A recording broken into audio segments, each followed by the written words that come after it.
Hey friends, Dana here. And yeah, sure, we got plenty of summer left, but we all know what comes next when the weather shifts from crotch soup season to frozen shriveled peas season. That's why I love my pals at Standard Heating and Air Conditioning. It's the perfect time to get them out and take a peek at both your AC and your furnace. Book your AC tune-up by August 21st and save $45 or save $90 when you bundle both. It's the early bird deal and it's the way to go for peace of mind on both ends. Go to standardheating.com and make sure to mention 93X when you book. The 93X Half-Assed Morning Show. 93.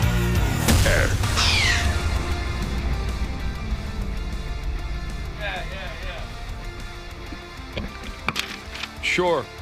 Tuesday, the Tuesday show. Welcome to the 93X Half-Assed Morning Show. Look at you.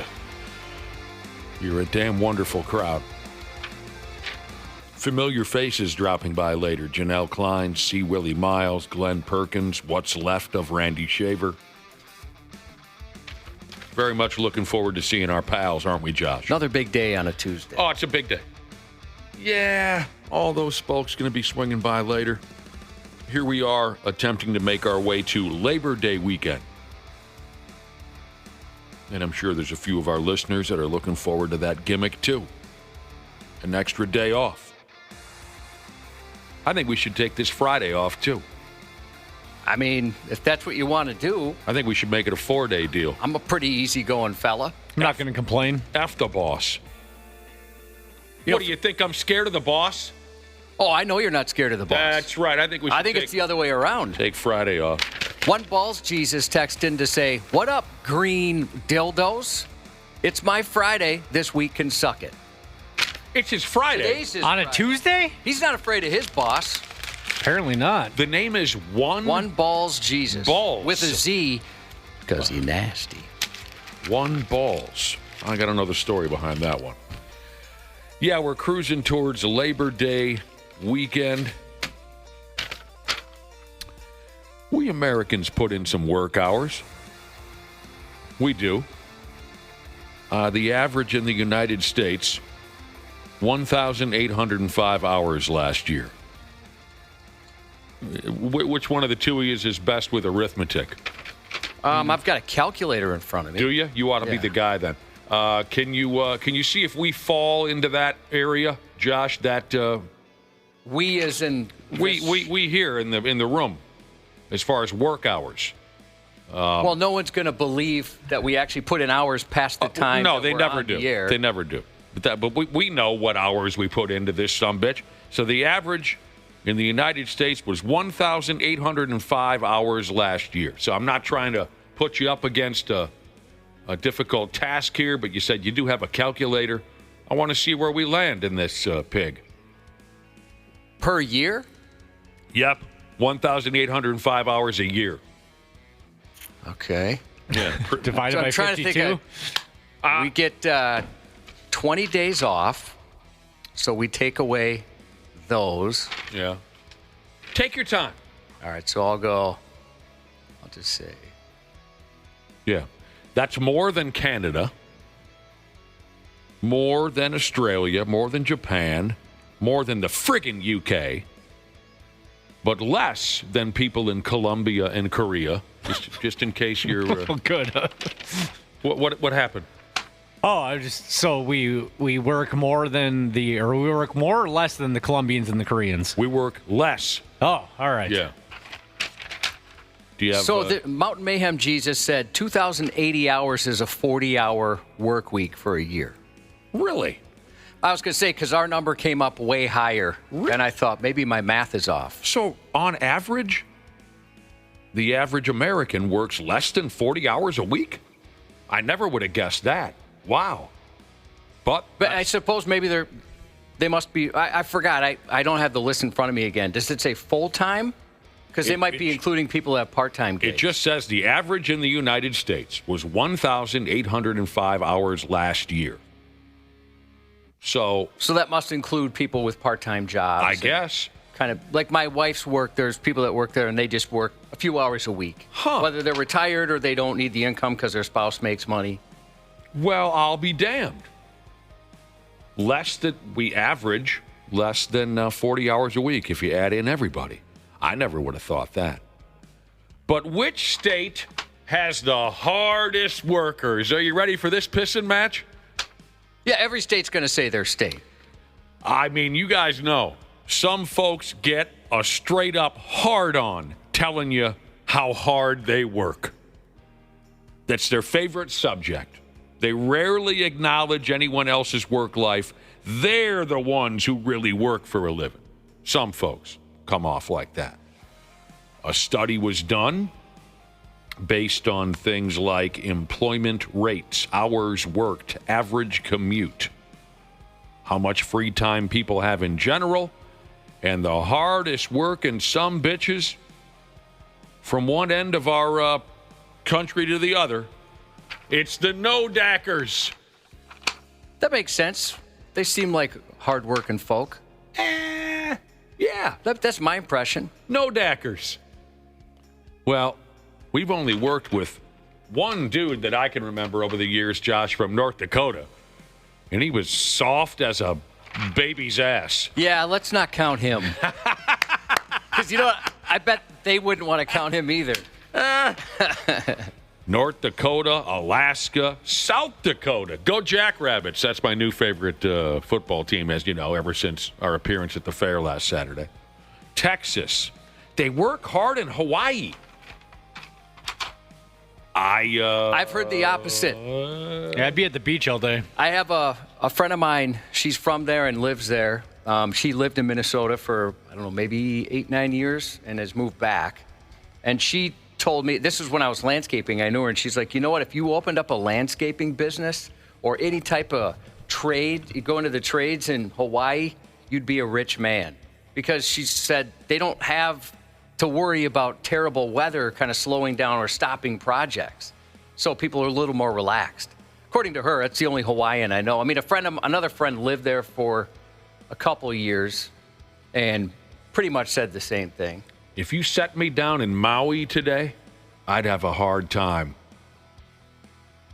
taking work seriously. Now, I only went there once, but it's just such an awesome place. I would have a hard time. I would have to do something out of doors. I don't know. New Hampshire, they work hard. Wyoming, Maryland, Nebraska. Now, again, they're basing this all on a few different factors. Apparently, the laziest peckerheads in the United States are those folks in Michigan. They don't work for Dick Tracy. Yeah, I picture them as hard workers, too. I mean, maybe that's just the whole Detroit thing and don't know. The automotive industry. You kind of picture the blue-collar, tough guy state. I know I put you up against a tough arithmetic problem there, Josh, but I was surprised when you said, or when a listener actually texted in and said, something like 2,000 some hours a year means you're putting in 40 hours a week, where the average, according to this report, is less than that. So there you go. Labor Day, whether you work hard or not, you've got it coming. All right, Mountain Mayhem Jesus says, text in again. He's the one that said 2,080 hours is 40 a week for a year, and he says, never mind bad math. Oh, okay. So we got to start this over again. All right. We'll get to the bottom of this. Oh, but I do get a kick out of those dudes who they just can't. It's always dudes. I never hear women, come at you with this, I work hard, the rest of you are all SAWFT soft type of approach. I do get a kick out of those dudes where it's the first thing out of their mouths. Remember that guy, Josh? Can you picture the guy that we used to see around town a lot? We became friendly with him. Can you picture that guy? It was always the first thing out of his mouth. Definitely. Always the first thing. He kind of acted as if no one's ever had a job ever. Right. How's it going? Well, I put in blankety blank hours a week. I did this. It was always, it's an oddity to me. I rarely want to talk about work outside of work, but it becomes a straight up obsession for some people. So I say, whether you're doing backflips, no matter what it is you do, Labor Day, you got it coming. You deserve it. Have fun with it. Either of you is planning on going back to the fair? No, I don't think I'm going to go back. I know you're going to see Daryl Hall, correct? Is that still the plan? Daryl Hall, what is it today? Tuesday? Thursday night. Oh, that'll be a lot of fun. Yeah. Will you be going out beforehand to hang out, or pretty much just go to the show? We'll try, but it might be tough to get there to do a lot of walking before the show starts up at 7 o'clock or something like that. How long did you last on Saturday after we got done at the booth? We met a bunch of cool listeners, and you and your wife were going to hang around for a while. Well, what time did we get done at the booth? 4 o'clock? 4 o'clock, yeah. We made it to, 9 o'clock or something. It was pretty like that. busy, so I was wondering how long you were going to make it out there, because just walking to get our ride back to the station was kind of an ordeal. Yeah, it was a packed crowd, but we made it a good 4 or 5 hours. That's nice. You're not planning on going back then, Josh? No. Neither, Dana. No, I'm good for the year. But this happens every year where we don't plan on going and end up going about 3 times. It's pretty much how it goes. Every single year, everyone says, nah, I don't think I'm going to make it, and then it's always a last-second thing. I had a friend a few years ago call me and say, hey, would you come to the fair with me and my wife? And I said, well, yeah, I'd love to, but isn't that kind of weird? I mean, for me to be the third wheel, I mean, I can handle it, but you sure you want me to tag along with you and your wife? And he said something along the lines of, yeah, we're really not getting along, and we could both use, someone else to talk to. And I said, oh, boy, that sounds awesome. I went because I love the fair. Yeah. But it was an interesting little... what do you want to call it, Josh? An interesting little... Dynamic? Well, sure. Yeah, I'll go with that. Yeah, we're going to go back Thursday. And this is a cute little article. Be careful at the state fair. It's a proven fact that cows kill more people per year than sharks. Well, that is so stupid. Cows kill more people a year than sharks? How is a cow going to kill a shark? When did the two of them ever meet? Of course cows would kill more people they would than sharks every year. Oh, did I say that in a funny way? No, it's just the headline, how it's written. It's a proven fact. But at first I saw that, I was like, that's kind of a funny way to phrase that. Yeah. Yeah, now that I'm looking at it in that way. Cows kill more people than sharks kill people. Yeah, I think I've heard that somewhere before. Well, those are big, giant animals. You know what I'm saying? Cows.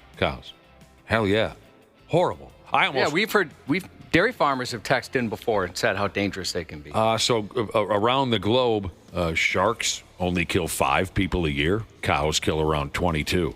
I do remember an interview with Steven Spielberg back in the day, and he said he was going back and forth whether he should make a movie about a killer shark or about cows that kill people. He ended up going with Jaws. He ended up going with the Great White Shark, but he said it was kind of a coin flip there for a while. I think he made the right call. Yeah, I think he did too.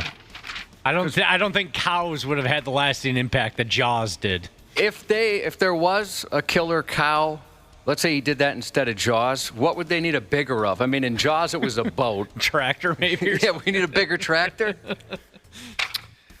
Cows will kick you to death or trample you to death. They'll crush you up against a fence or a gate or a wall. They'll lash out at you if they have a calf nearby and beat your ass. Protective mama. For Pete's sake, some poor bastards hit them with their motor vehicle. Oh, God. Oh, my damn. I can only imagine. They're so friggin' heavy. 1,000 pounds. You smack into that in your friggin' car. Oh, God. Don't they say the same thing about moose, too? You hit a moose, you're basically hitting a brick wall. Yeah. Yeah. So this kind of thing didn't enter my mind last Saturday when I walked through the cattle barn. It's good to be safe. Yeah, next time I'll remember this. Keep your head on a swivel when you walk into that barn. How horrible. I did almost drown in liquefied cow feces when I was a child. Now, that would have been a hell of a way to go. That's no joke, man. Hell of a way to go. I fell smooth in to the cow feces trough. Oh, no. Yep. Me and my brother and my dad visiting one of my dad's farmer buddies. And I was just a little kid, horsing around in the barn. I wasn't trying to be cute like that. Screwing around. I don't know what I was, 6, 7, 8. I can't remember. I was a little kid. And I just splash up to my armpits in liquefied cow feces. I mean, you hear about how the fumes can take people out. Oh. That's awful. I had no idea. I thought that was kind of just a silly thing, you know. And then I was told, and we've read stories since about how dangerous that is. Oh. You guys were lucky, man. Not that you fell in, of course. That you got out. Yeah, that part is funny, but I'm glad you got out. Yeah. It was horrible. How long does it take to get the stink off? One bath? Do you need a couple? It was so long ago, Josh, I don't remember. What I do remember is I don't think that I was, thoroughly cleaned before I got back into the cab of my dad's pickup and we began driving home. Which is that's what I do remember is, they probably should have just thrown all my clothes away and hosed me down in the yard, but they did not. What I remember is sitting in the middle of the bench seat in my dad's pickup, sitting between my twin brother and my dad, and the both of them just retching the entire way home because I still had some amount of feces on me. That probably could have made me really sick. Probably, right? I would think so. I don't know. I'm not too sure. It's a long time ago. I remember going in and just, oh, God.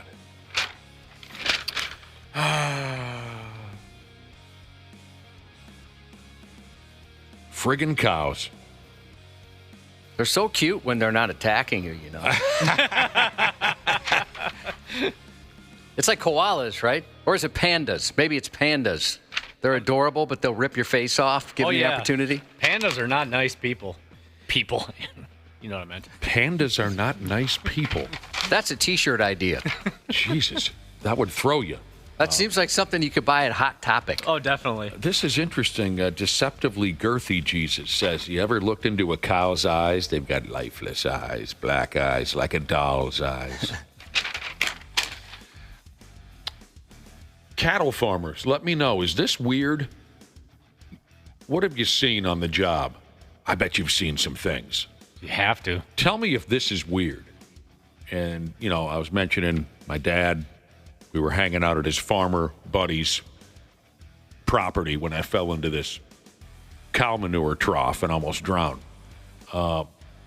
Another one of my dad's farmer pals told us a story where, they're walking cattle on and off the truck like they do, loading them up. Sometimes they're loading them up, sometimes they're unloading them. And, typical farm setting, a lot of barn cats. And there was a barn cat who was very curious about the cows and would always kind of set itself near the truck when cattle was being loaded or unloaded. The cat was just a fan of watching this process. And this buddy of my dad said one time a cow came off the truck and kind of looked at the barn cat, bent over, bit its head off, and kept walking. A cow? Yes. Oh, my gosh. So I'm asking you, is that weird? And the poor barn cat, for at least a couple minutes, was like, no, wait a minute, I'm a fan of you guys. Yeah, I'm just curious. I like to watch. I'm a season ticket holder of this opera. Is that odd? What are they capable of, those cows? Text us, 651-989. Is this for real? Is there a movie coming out in a year called Cow-NATO? I doubt. I guess. I would be surprised. Yes, there is. There's a movie called. Well, I wonder. This could be AI or something. Oh, sure. It's always possible that it's. Oh yeah, I think this is probably fake. Well, Goat Trucking Jesus said, Cow-NATO coming in the summer of 20 and 27. Maybe he saw the same meme or whatever you call it. So yeah, maybe there is one, but there's a picture here. It's pretty funny. It is a scary cow. Actually, there's a few of them, and they've got fangs. And it says, "Move over, sharks." Dude. Cow-NATO, starring Tara Reid, Ian Ziering, and Kirstie Alley. Oh, Kirstie Alley. Well, she's dead. Yeah, this is from a Reddit thread from 8 years ago. Oh, So this is a joke. well, Yeah. I'm glad you brought it up anyway. But yeah, though, I mean, just looking at that photo, I won't mess with any of those sharks. Or, excuse me, those cows. Okay, sits on baby's cheeses, must know something or another about cows. And I was asking, is it odd that a cow would bend over and bite the head off of a barn cat? Sits on baby's cheeses says, yes, that is odd. I've seen them step on cats, but never go ahead and eat one. I wonder if I have the jaw power to bite the head off a cat. I'm going to say no. Oh, Jesus criminy.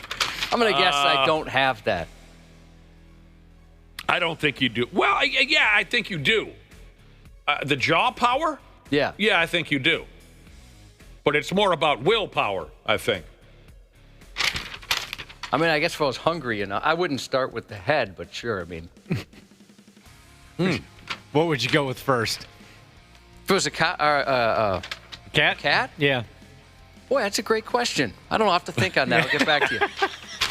Motocross 492 Jesus texted in to say, if a cow ever tried to bite me, I'm just going to grab a big cheeseburger and eat it right in front of them. Full eye contact. Yeah, this was your dad, pal.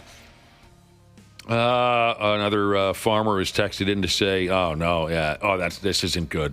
Sometimes a cow will lay down on a cat in the wintertime. You know, that doesn't end well. No.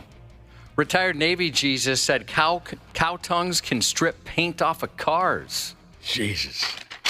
Didn't you once date a girl who could suck the chrome right off a trailer hitch? Trailer hitch. Oh, wow. Bad timing Jesus thinks I could quite easily bite the head off of a kitten, maybe not a cat. That's just the worst conversation. God, now I'm picturing you eating a kitten, Josh. I don't like it. Are you one of them kitten eaters? Bookshelf Jesus says cows only have bottom teeth. Huh. But can bite real hard. He says it does seem odd that they would bite a cat, LOL. I didn't know they only had bottom teeth. Well, now I'm not so scared of them. Oh, I'm still going to step carefully. I am. Yeah, I've never been too near a cow. I can't imagine a scenario in which I am. Yeah, I do really like walking through the cattle barn. I don't like to watch a smaller cow spray out of the ass of a larger cow. We walked through the Miracle of Afterbirth barn, the wife and I, last Saturday, and little chickadees and little piggies and and of course they had a video running, high definition video of a smaller cow exploding out the ass end of an. I can't look at that. Didn't you say the afterbirth could drown a person? Dude. If they were too close? Yeah. If just a regular birth, a human birth, could do the same. Oh, really? That too. But I do really like going through the cattle barn. I like going through all the barns. I do. I do as well. It is fun. I mean, even the smell. I don't know. There's something about it. Doesn't bother me. I'm envious of that life. I really am. I always have been. My wife and I had this conversation as we were walking through the barns. Got to be a lot of hard work, but at the same time, I kind of wish that would have been my upbringing. Me too. Boy, I'd be a much more skilled person than I am today. I'd love to live on a hobby farm someday and probably have somebody else, teach me how to do it, obviously. But someday? Like that, yeah, I'd love to. It'll never happen. My wife is the opposite. We both grew up in the city. I've spent time trying to get out of it. I convinced her to go to the suburbs, but I bet that's about as far as it'll ever go. That would be a dream of mine. When I was, where am I going with this? I told you when I was at the fair Saturday, I contacted our old buddy Clay Matvick, ESPN star sports broadcaster Clay Matvick, the Clay Boy. I contacted him because he had told us, hey, look, my son has a cow in the state fair cow contest, a steer. And I thought that was so interesting. So when we were at the fair Saturday, I called him. I said, by chance, are you here? And he said, yeah, as a matter of fact, we're in the barn. We're being judged right now. And my son's steer is going to be awarded second place. So I got a chance to go over there, see Clay, meet his son Jack and his wife Lindsay, and we had a good time. But what was funny was when I first made the phone call, Josh, I said, "Hey, Clay, you were telling us on the air a few weeks ago that your son had a bull that was in the state fair contest." And he said, "Hey, look, 6'1" tour. It's a steer, not a bull, you dumbass." Josh, you mentioned hobby farms. My ex-wife grew up on one. Her parents still own it, and she said it was kind of an awkward day. They had a cow that she loved when she was a kid. They named it Willow, and they would go out and pet Willow and stuff. And there was one time at dinner, they were having supper, and she said, "Whatever happened to Willow?" And it was a quiet conversation, everything going dead quiet because they were currently eating the meat that Widow produced. She asked at that time? Yeah. Oh, man. She didn't realize that Widow wasn't just a pet at that point, that Willow was there for consumption at some point. Dairy Feeding Jesus said the farm he works for is the home of the Miracle of Birth Center Holsteins, and it has been for 25 years. F me running. That's cool. When I walk into the Miracle Afterbirth, that's your Holsteins? That's what he claims, and I'm buying it. And here's dairy farming sheet metal banging your mom, Jesus. I love that we got these folks in our listening audience. I really do. He says he appreciates the respect for farmers. Anytime we want to make a field trip, you and I, Josh, we're welcome at his farm in Buffalo. I would love to. Well, you know how screwed I'd be without farmers? I mean, Without what? Without farmers, or, really name an occupation, how screwed I'd be. It's like when you talk to somebody about the apocalypse. I mean, I'd be in so much trouble. I have no idea how to produce food or, take an animal and make it into a cheeseburger. There's no way. I need a lot of steps in between. A lot of steps. Yeah, tons of respect for knowing how to do that kind of stuff. If I was a younger man, hell, I'd straight up, a much younger man. If I was a much younger man, I might straight up show up over there at your farm in Buffalo, dairy farming, sheet metal, banging your mom, Jesus. I might just appear one day and say, "I want a job." I'm too old for that now. You'd use me up pretty quickly over there. But to take a field trip out to that joint in Buffalo, that might be kind of fun sometime. I'd love to, definitely. You got a daughter? I like farmers' daughters. Yeah, are they as hot as everyone says in the jokes? They are. They're always that hot. And are the dads as protective as they always are in the jokes? No. They're wide open over there. All right, before we get going, and again, we got a lot of company coming by later. What did I say? Glen Perkins, Randy Shaver, C. Willi Myles, Janel Klein. Before we move on, we should give folks a heads up on the greatest in-person radio promotion. How do I say that again, Josh? The greatest in-person radio promotion of the year is coming up this weekend. It's going to be so good, I'm surprised they're even allowing it.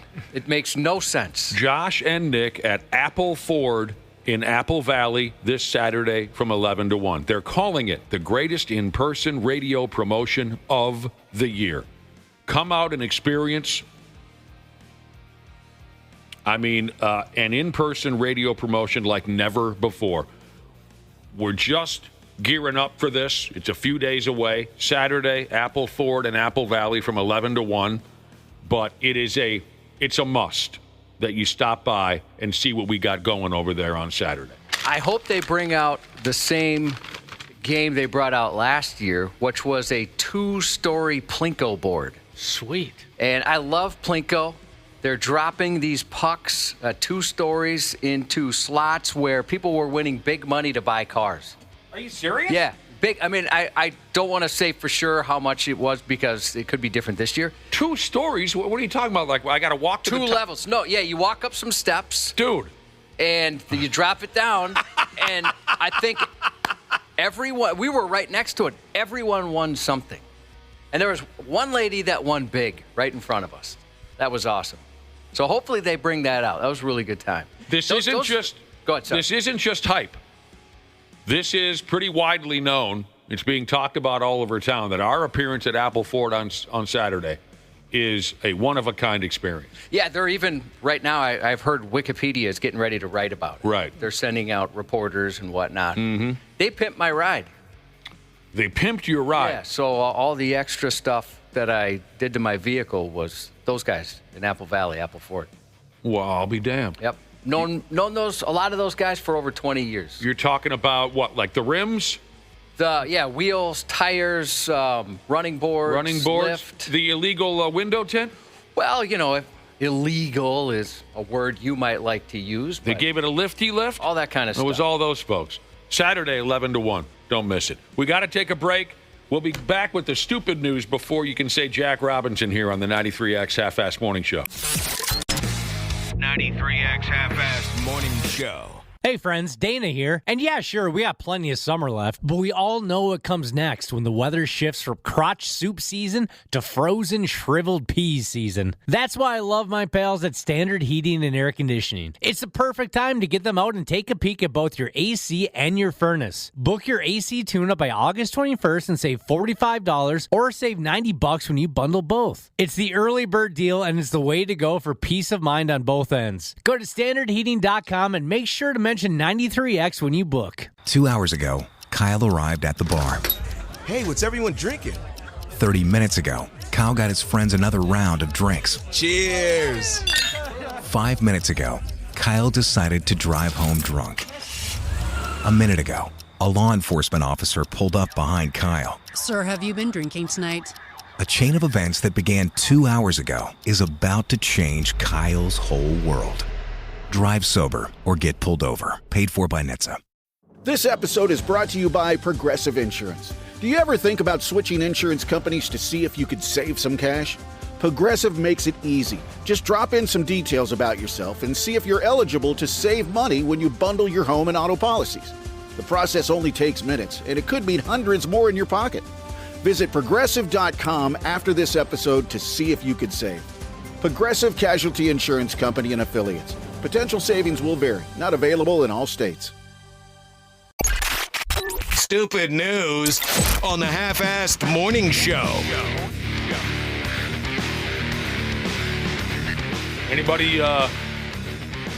Has anybody seen my stupid news report? Usually you put it kind of right over there.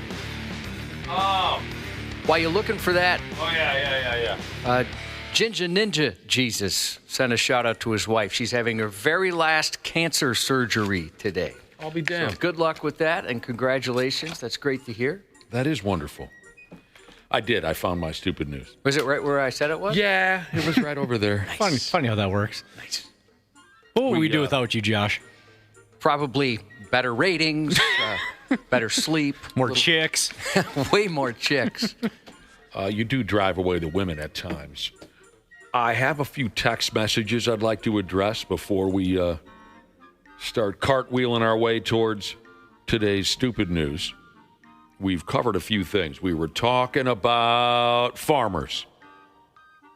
And Josh and I were going back and forth about we're kind of envious of that life. We wish that maybe that could have been our upbringing. I don't know if we could have hacked it. But I think if we would have been, on the scene from the get-go, we wouldn't have known any different, and we would have thrived as farmers. I was mentioning earlier, a listener texted us earlier and said, thank you for the respect for farmers, and anytime we want to make a trip out to Buffalo, we're welcome at his farm.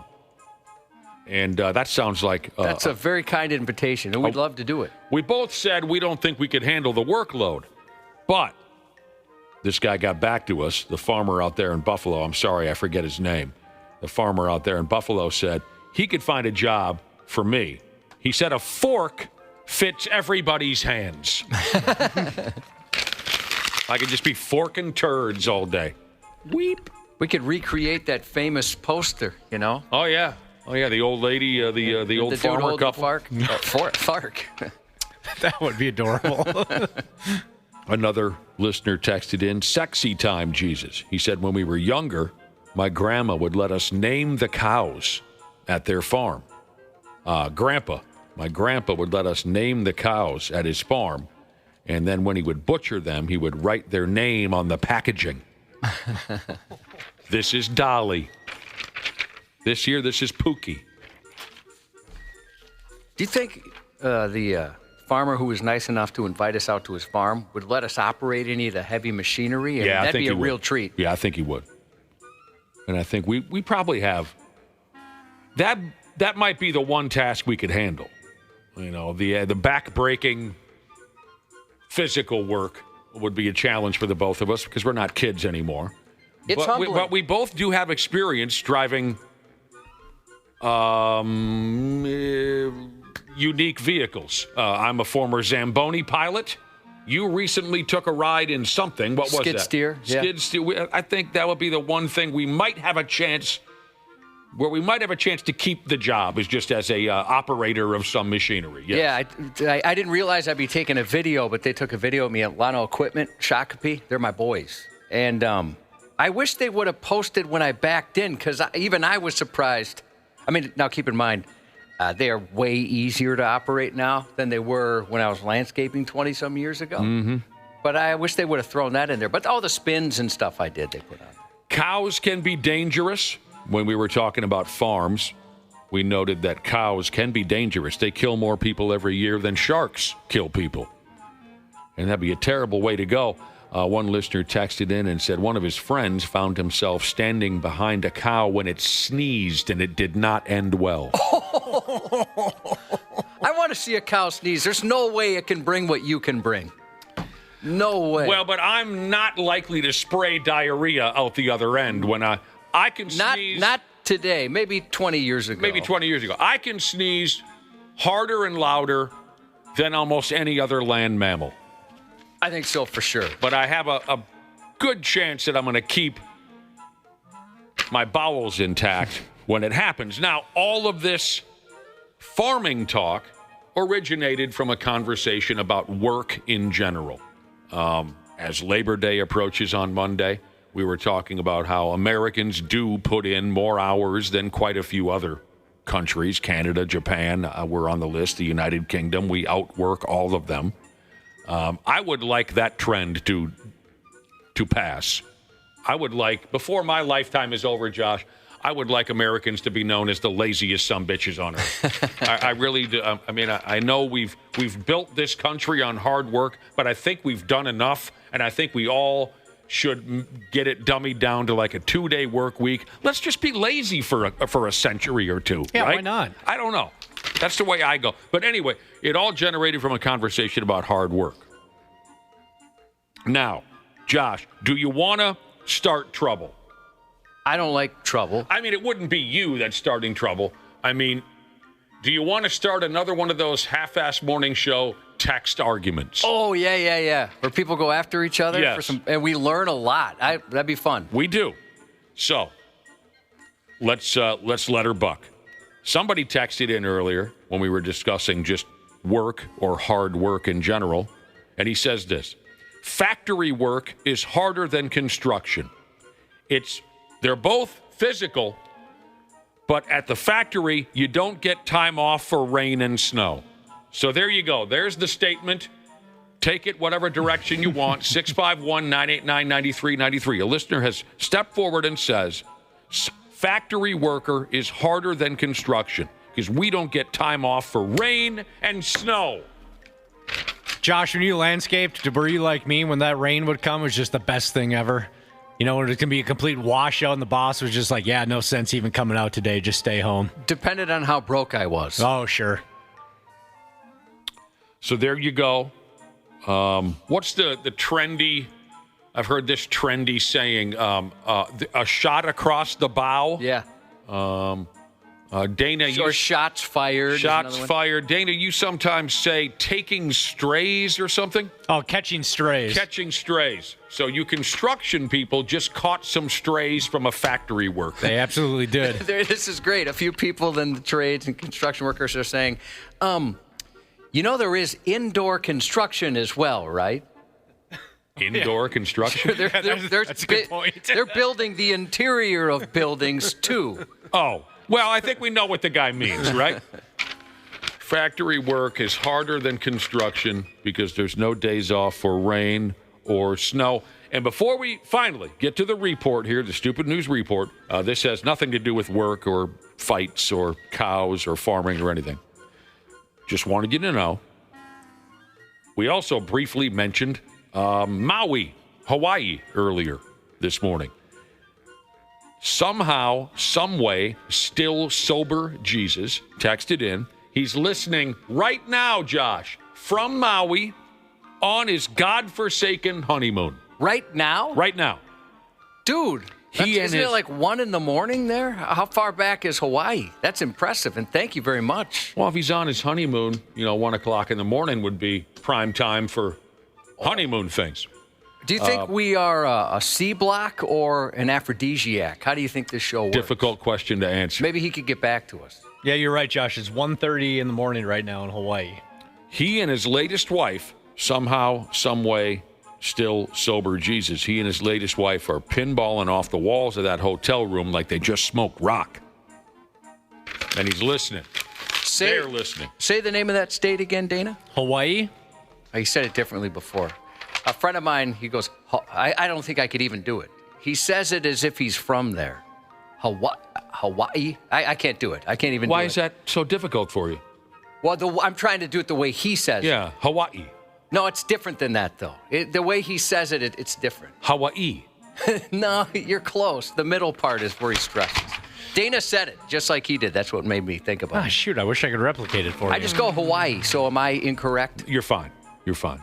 We know what you're talking about. And I know those people I've experienced those people who try to fancy it up as if they're a citizen of that area. Well, this particular guy, he's been there, Oh, he discovered it. Hawaii or whatever he says. I have friends that do that with like Mexican foods. They really like pronounce it with an accent. Yes, I'd like an order of the quesadilla. Yeah, exactly. Hey, I've always wondered that like Chipotle, and you have a line of mostly Hispanics, or at least it used to be that way. When somebody comes in and orders in Spanish, do they appreciate that, or is that kind of annoying? Good question. Because I was embarrassed by a buddy that would do it. Because I knew him and he was trying to do it in a way that says, I know Spanish. Did he know Spanish, or did he just have the entry-level Spanish qualified enough to order a burrito? Boy, that's a good question. The only time I ever heard it is when he was ordering a burrito. Because I have had those friends that that's the only thing they can do in Spanish is they know like queso, that type of stuff. They wouldn't be able to handle a conversation, but they at least know enough to order a burrito. And it's like, okay, don't act like you're fluent. There's these texts are coming in fast. Oh, Josh, is it Hawaii? No, it's not. It's like an emphasis on making it another syllable. I'll be damned. I'll have to hear this for myself. But Dana said it just like it the first time. So however he said it the first time. I'll have to hear this for myself. All right. Moving on to the stupid news. Remember the butt sniffer from out there in California? Yeah, he's committed. We covered this guy's nonsense a couple weeks ago. And now right here, we have an update on this lunatic bastard. If you don't remember, or you never heard the story the first time around, this sick maniac has been arrested multiple times in California for hanging out in public places, and he sniffs ass every chance he gets. If a woman walks by, he puts his face right up close to their ass cheeks, and then he inhales. And that ain't right, not even a little bit. The update that I have here for you is nothing shocking. The dude is back in jail now, just days after they upped and released him for inhaling more ass. He's in jail for sniffing ass. They let him out. Handful of days later, he's right back in the Stony Lonesome for the exact same crime. He goes by the name of Khalees Crowder, a 38-year-old registered sex offender pile of garbage. And again, he's back in jail for huffing another poor lady's bottom. Didn't we say last time, first we commented on his ears. He has Shrek ears. He's got some interesting-looking ears. Outside of that, he's a fine-looking guy. But why is he out of jail? I thought we said last time, this guy, he's got to wrap it up. He can't stop. He's got to stay away from people. If I remember, Josh, I think the last time he got out was because of overcrowding. But even so, there's got to be somebody else they could let go. Yeah, I agree with you. This time around, he got pinched at a department store or something like that. He just can't get enough. Over and over and over again. In one past example I was reading about, this Khalees derelict just straight up buried his mug up a gal's behind, like a backyard motorboat type of thing. Oh, he's also done time for burglary and robbery. He flashes his sad little acorn at women, too, from time to time. He peeps in their windows. He's climbing in your doors. He's raping everybody up in here. I don't know. Cut it off. All right, so we have somebody who has combined topics in a single short text. We were discussing if there's a rivalry or which job is more difficult, factory workers or construction workers, and here we are talking about sniffer. Uh-huh. He said the sniffer guy got out. I was wondering, why does he get out of jail? He just can't get right. The sniffer guy got out so he could go back to his factory job. His words, not mine. They needed him at the factory. He's got to get back to work. Yeah. It's never going to end for this guy until you cut it off. That's what I say, Josh. I say you cut it off and you donate it to a burn unit.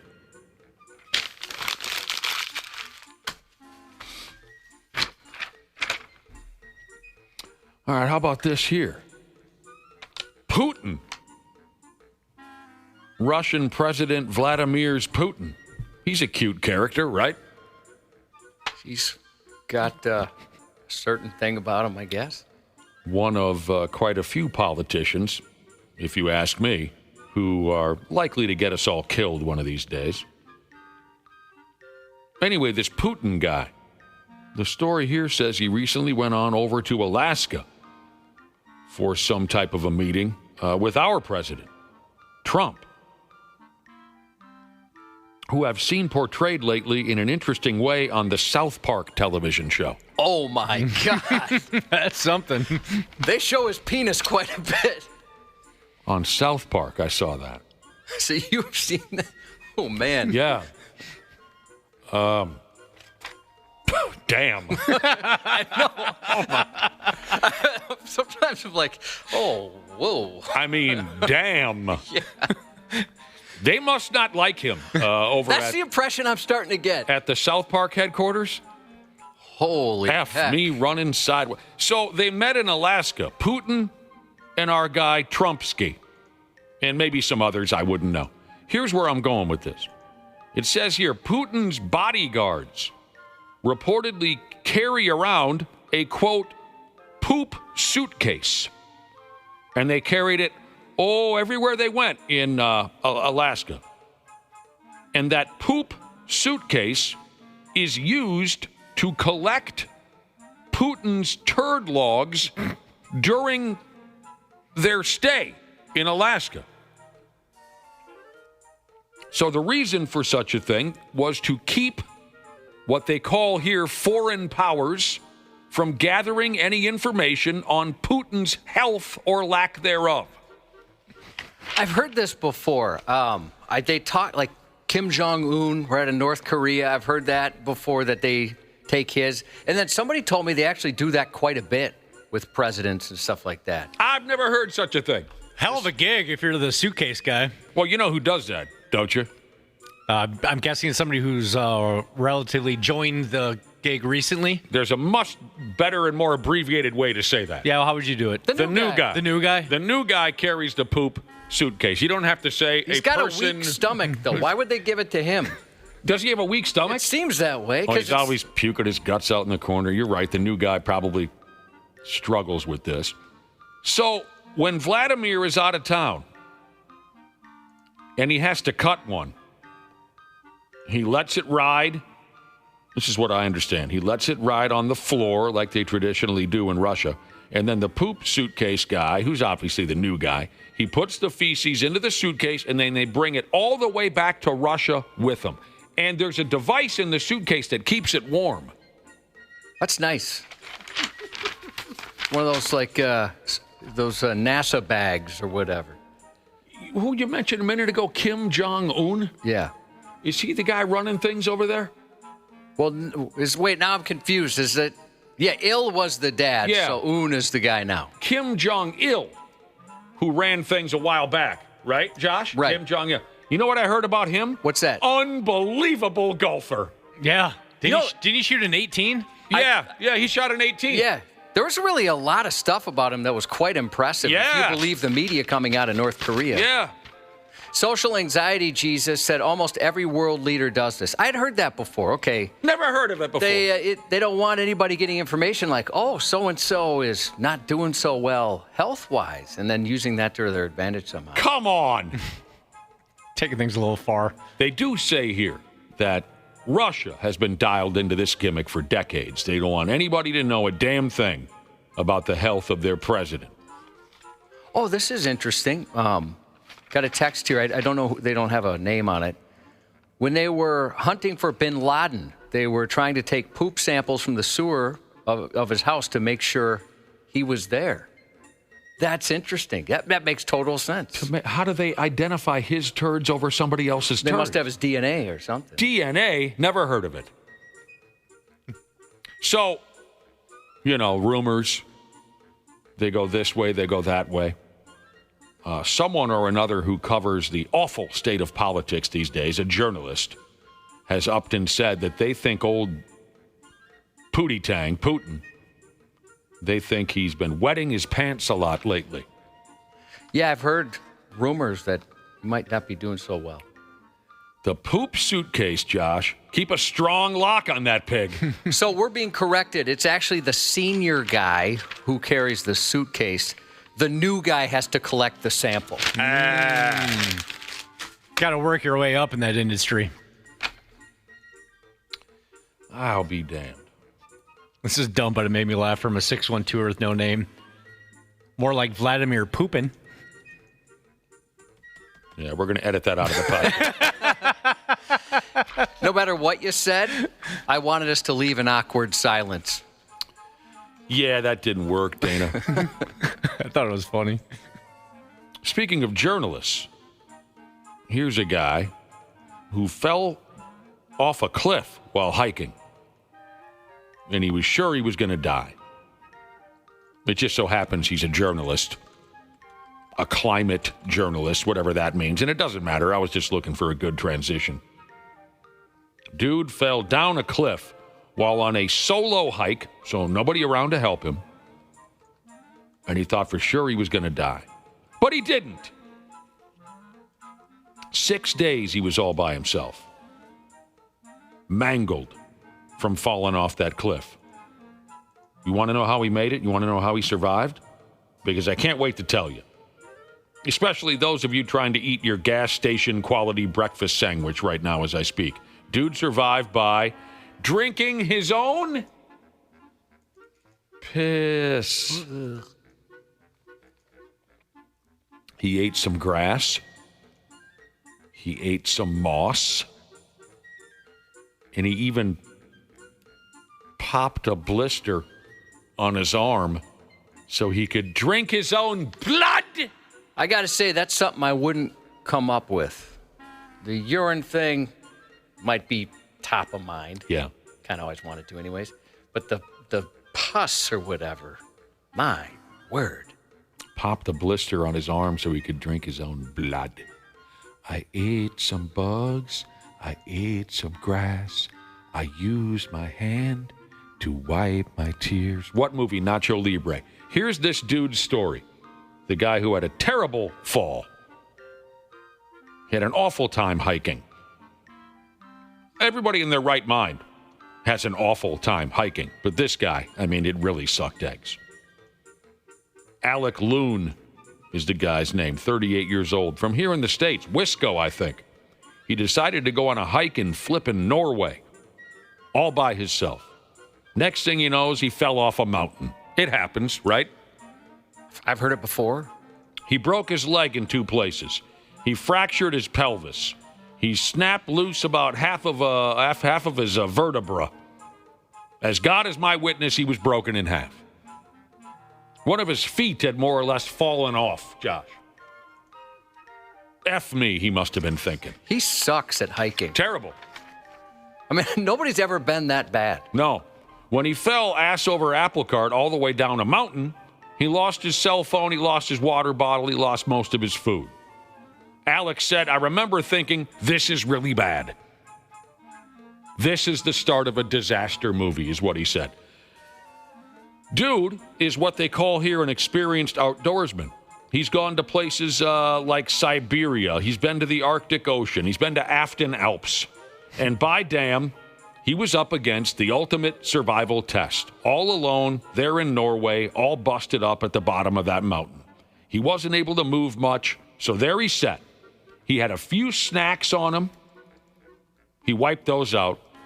He started eating whatever vegetation he could find, grass and whatnot. After 2 days without water, he said the granola bars and peanuts and whatnot that he was trying to eat felt like concrete going down his throat. He couldn't swallow due to how dry his throat had become. And here's the money shot. He said, I was so desperate for any kind of liquid that I popped a blister on my arm and drank the blood. Next thing you know, he's drinking his own whiz. It rained. Now, that was a good thing. So he drank the rainwater by sucking on his sleeping bag. He said he preferred the taste of rain over his own squeege. Now he's wet and cold. Total disaster. His wife was wondering where the hell he was. She started making some telephone calls. A search and rescue team found his ass. After 6 miserable days, he was safe. He obviously needed a quick visit to the hospital, but they straightened him out. Oh, but my damn Josh, he was cold and hungry.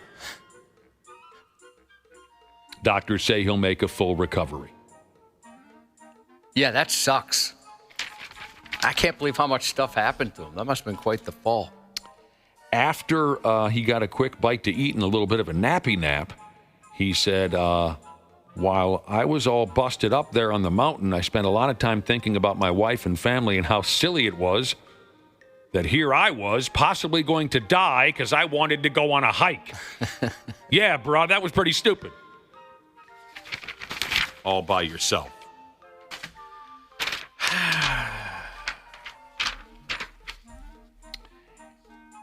Here's a listener who said, I'd rather drink my own piss than my own pus. Yeah. Yeah, me too. Josh said the same thing. Yeah, I'm with you. I don't know. Basslayer Jesus said he would dunk a bagel into that blister. Oh, my God. I mean, really? Why not? Sure. This is gross already. I'm going to go for it. Dipping sauce. Just smear it right on there.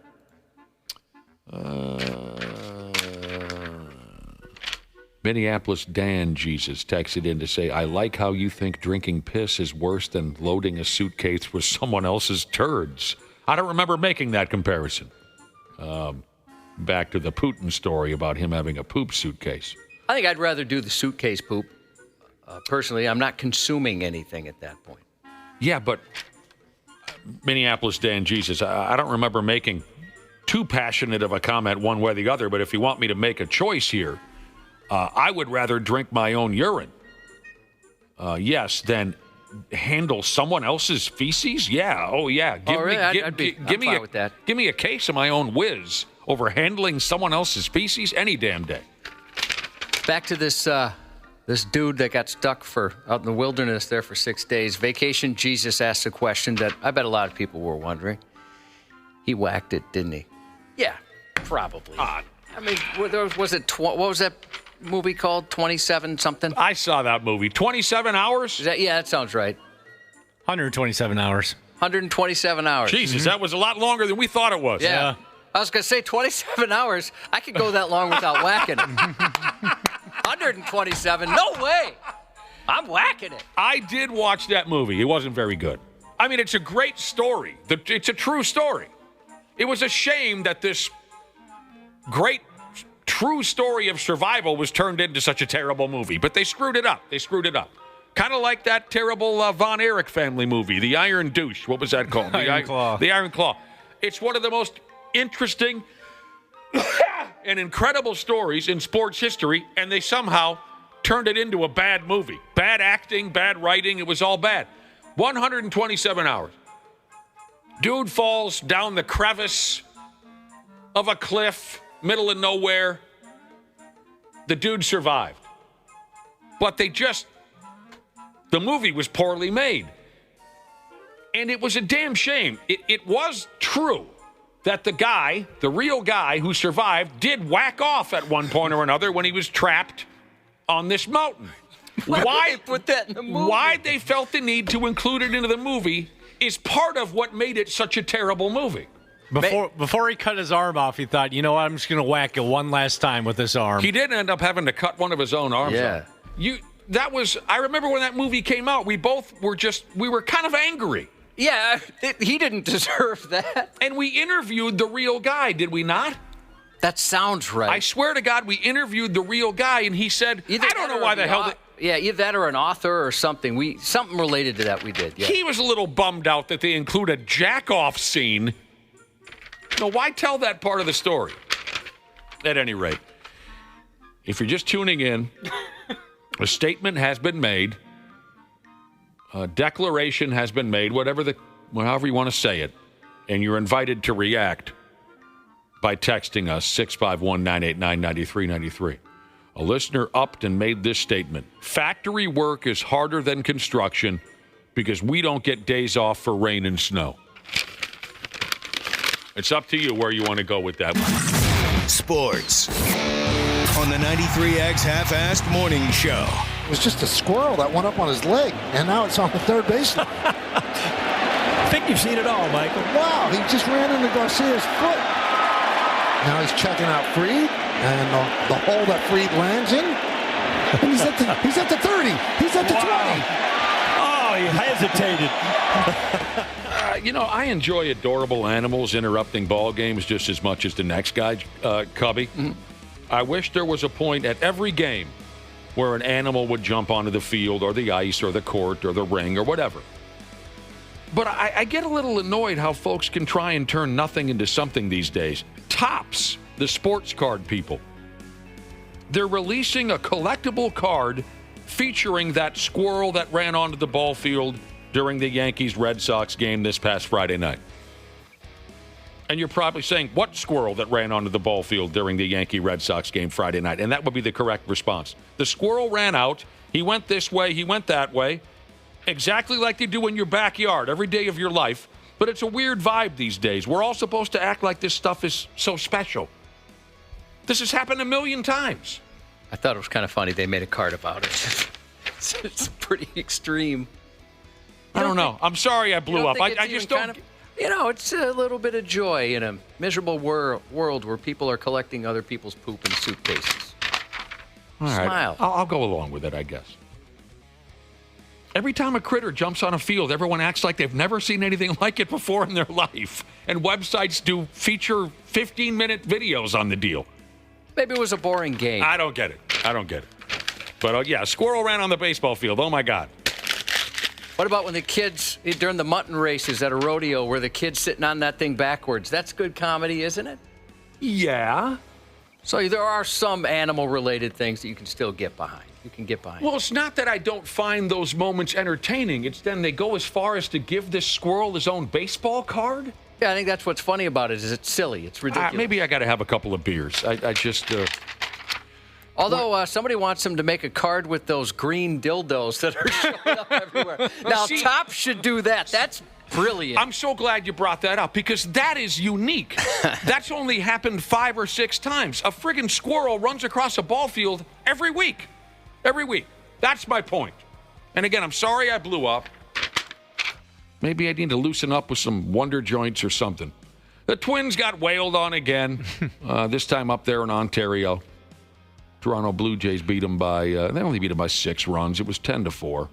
Another one tonight, Bailey Ober. It's his turn to pitch. Coming up here in about a half hour, we got all kinds of folks filing in. Janel Klein, see Willi Myles, of course, Randy Shaver, and then since it's Tuesday, we'll talk Twins baseball with Glen Perkins. For now, we'll take a little break ski and come back with Josh's news report. The 93X Half-Assed Morning Show.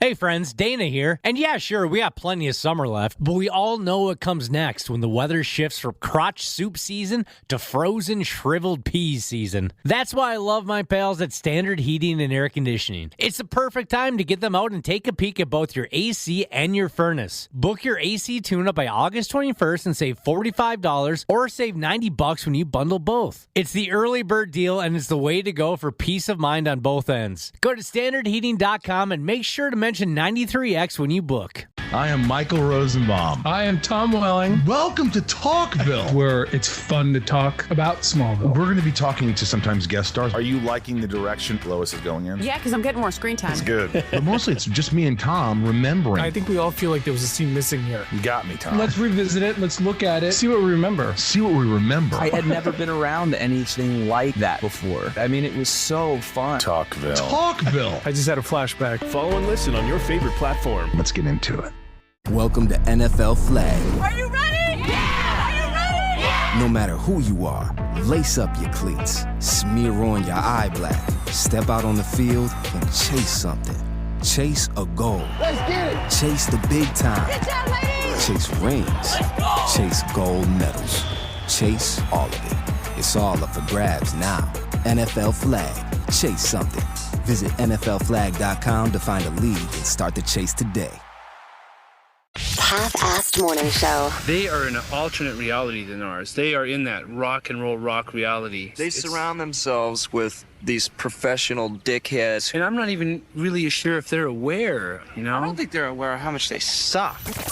93X rocks. We was coming down the road and it was all types of police over here. It ain't never nothing like that going around here. Is that so? Who the hell was that guy?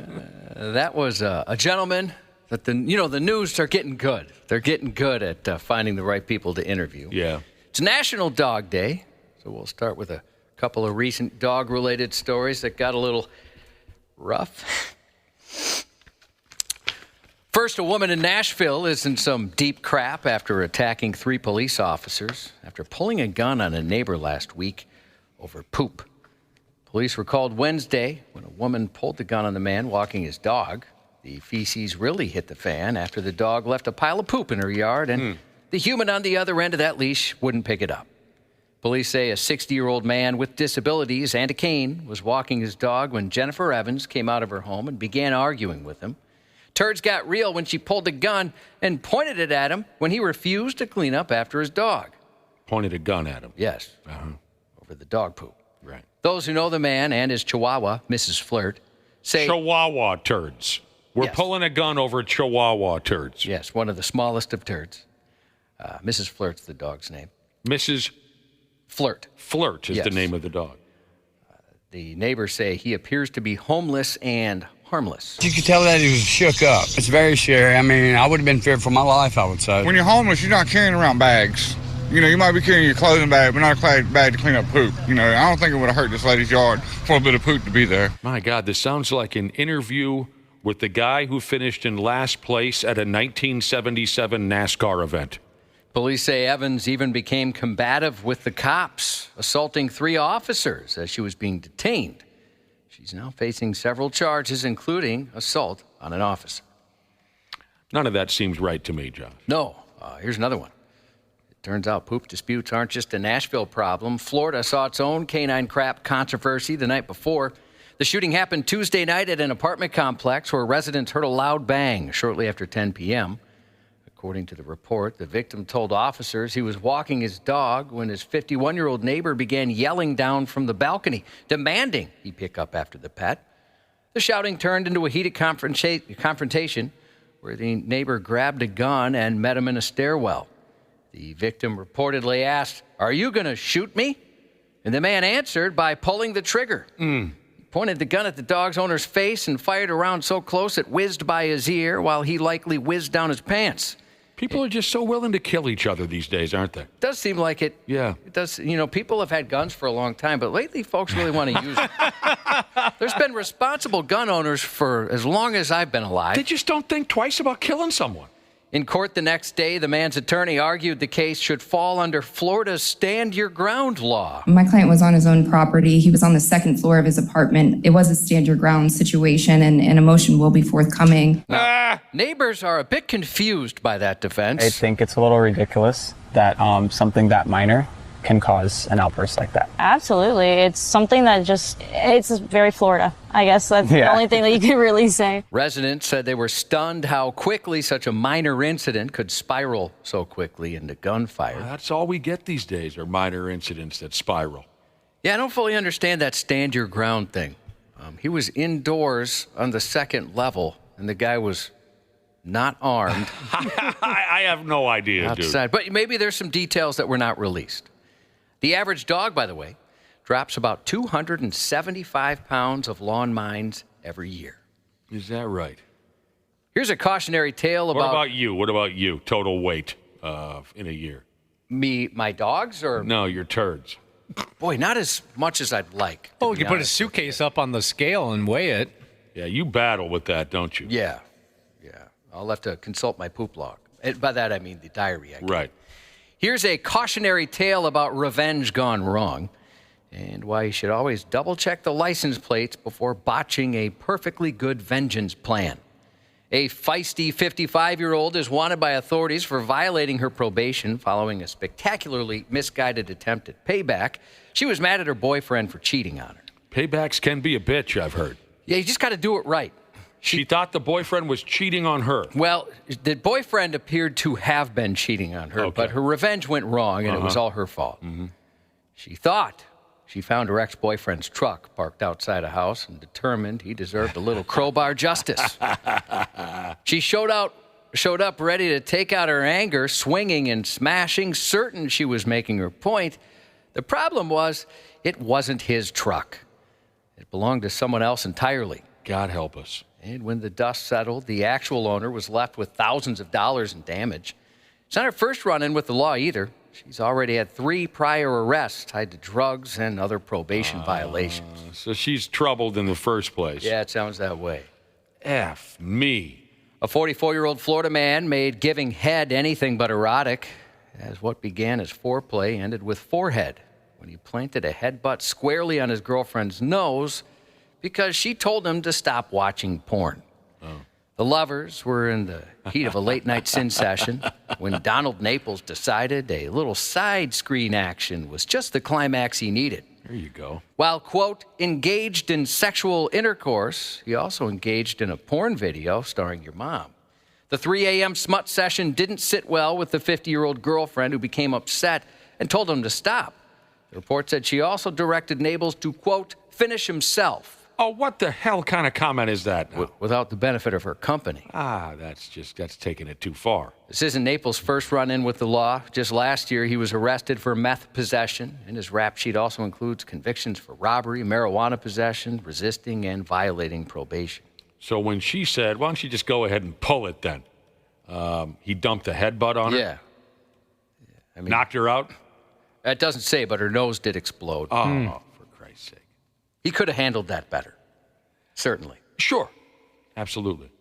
And I don't know, is that a conversation you have with someone? Like, hey, I know we're in the middle of things here. Do you mind if I pull out my phone and watch a couple of girls in one cup? Or is that, do you just do it? It happens. Oh, do you? I mean, is that something you should say, hey, I'd like to do this? I guess it depends on your partner, what you're used to, this and that, you know. Who's in the room? Pimp, whore. As long as you got a pimp, and a whore. Jesus. That's all you need. A Georgia man learned a simple traffic stop can get a lot more expensive when you try and play the smartest guy in the room. And this guy thought he was just that. 55-year-old Gilbert Spencer was clocked going over 60 miles an hour in a 35 when an officer spotted him. Now, I got to say that a dude named Gilbert, I'm going to assume he's the smartest guy in the room. Well, it is a smart guy name. It is. That's Spencer. That's another one. And he's got both of those. After pulling him over, the officer asked for his driver's license. But you see, Spencer handed him a passport because he doesn't need a driver's license. Oh, is he a sovereign citizen? No. Oh.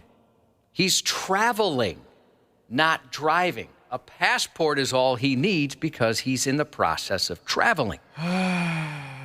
Turns out pretending to be the philosopher king of the cul-de-sac can cost you more than a speeding ticket. Unfortunately for Gilbert, his license was suspended. When an officer politely invited him to exit the vehicle, Spencer declined repeatedly. So law enforcement had to evict him by force. He was taken into custody and charged with driving on a suspended license, obstructing law enforcement, and speeding.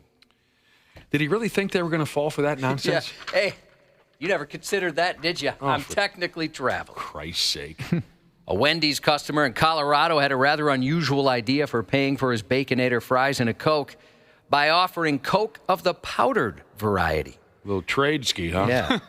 According to the Douglas County Sheriff's Office, the man was arrested after trying to trade drugs for his drive-thru meal. In a Facebook post announcing the arrest, the Sheriff's Office joked, "Pro tip, the drive-thru is for burgers and fries, not narcotics." Police say the man pulled up to the Castle Pines Wendy's and offered to sell drugs to the employee at the window in exchange for his food. He even showed the worker foil with a white powdery substance resembling cocaine. When the worker turned him down, the man told him he'd hang around, quote, if they changed their mind, then went inside the restaurant, and that's when police were called. Deputies arrived to find his car outside, and in plain view, they spotted a line of white powdery substance on a cell phone. As the sheriff's office put it, fast food deals are supposed to come with fries, not felonies. Police say a further search turned up baggies for distribution, a scale, and several alcohol shooters in his vehicle, all of which violated an active protection order. Now, this guy was not, he really kind of left himself vulnerable there. Yeah, you think maybe you'd take off, like, what if they call he wasn't interested, maybe they call the cops. Right. I don't know much about drug prices, but I think drugs are more expensive than a Baconator. I feel like if they did go through with the deal, he would be getting the short end of the stick. Quite possibly. Yeah, I don't know. Maybe just planning on giving him a little bit of coke. Yeah, maybe he's got it figured out. Oh, yeah, he's got it measured out. An angry cafe patron in Spain was arrested for setting fire to the eatery because they ran out of mayo. Surveillance footage shows him getting up from his table to ask a waiter for some mayo, only to be told they were out. He tried his luck with another server, got the same answer, and stormed out. Moments later, he came back from a nearby gas station, unhinged and with a bottle of unleaded. Once again, he asked the staff if they had his favorite condiment. I don't know what he was expecting. Mm-hmm. And when the answer didn't change, he poured gasoline on the bar and lit it. The cafe was nearly full at the time. Everyone bolted for the exits. The second they saw the flames, the scene was mayhem. You dick. Hilariously, the would-be arsonist managed to set his own hand on fire as he fled. That's pretty good. Police caught up with him shortly after. The blaze caused about $9,500 worth of damage, but thankfully no one beside the furious mayo enthusiast was hurt. That's just silly. That guy, he gets angry easily. Mm-hmm. A maniac threw gasoline on cops and set fire to a decommissioned police precinct in the Bronx Friday morning using a gas-filled Coca-Cola bottle. Police say 32-year-old Samantha Calderon was spotted about 2:30 a.m. by officers as she poured gas on the old station house. Moments later, she lit the fuel, causing flames to briefly flare up before burning out on their own. Luckily, it didn't do much damage. But she wasn't finished. When the officers approached her, she turned combative, throwing gasoline from the Coke bottle directly at them, hitting both in the face. Fortunately, neither officer was seriously injured. Both declined medical attention at the scene. She was later taken into custody and charged with arson, criminal mischief, assault, and resisting arrest. The Bronx, huh? Yeah, she was nothing but trouble. It's kind of how I pictured the Bronx. Yeah, that's kind of the impression I had. Crazy people throwing fire back and forth. Yeah, the cops, they've probably already gone to the doctor for this before and decided, no, we've been through this many, many times. Mm-hmm. We're going to be fine. It's Military Appreciation Day at the Minnesota State Fair. Well, there you go. Day 6 brings something special for America's heroes. Admission is $15 for all active and retired military members and their spouses, as well as the kids of those currently serving. Over at Dan Patch Park, the 34th Infantry Division Band Ensemble has performances at 1:30, 2:25, 3:30, and 4:30.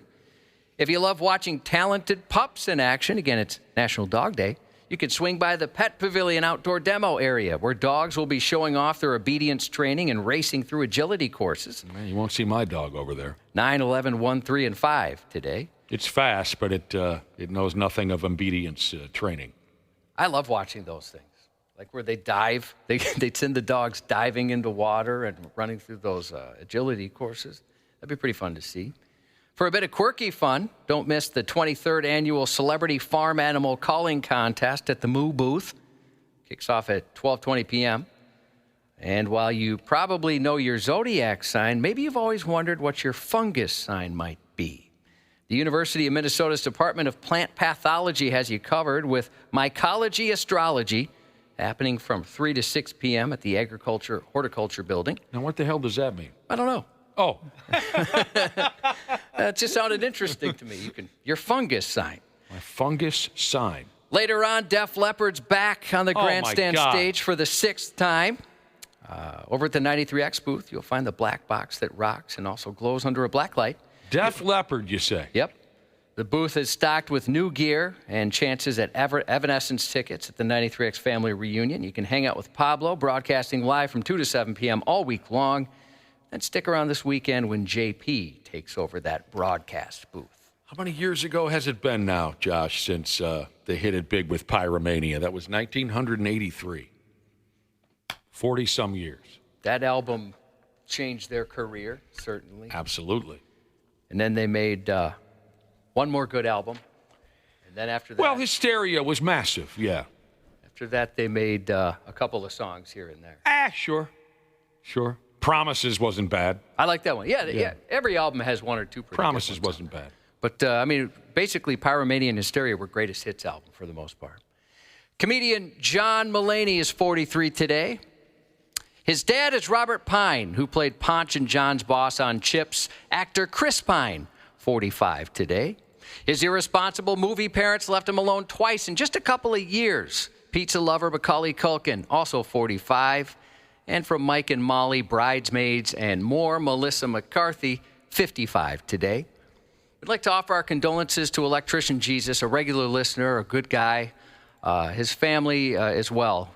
The passing of his father, electrical engineer Jesus. He passed yesterday morning. Mick and I have both been through that loss, and we know how hard of a time this can be, so our thoughts are with you guys. Best wishes to Avery as she heads into surgery shortly. Baked Bread Pimp Jesus sent a great text message earlier about how proud he is of her. So good luck today, Avery.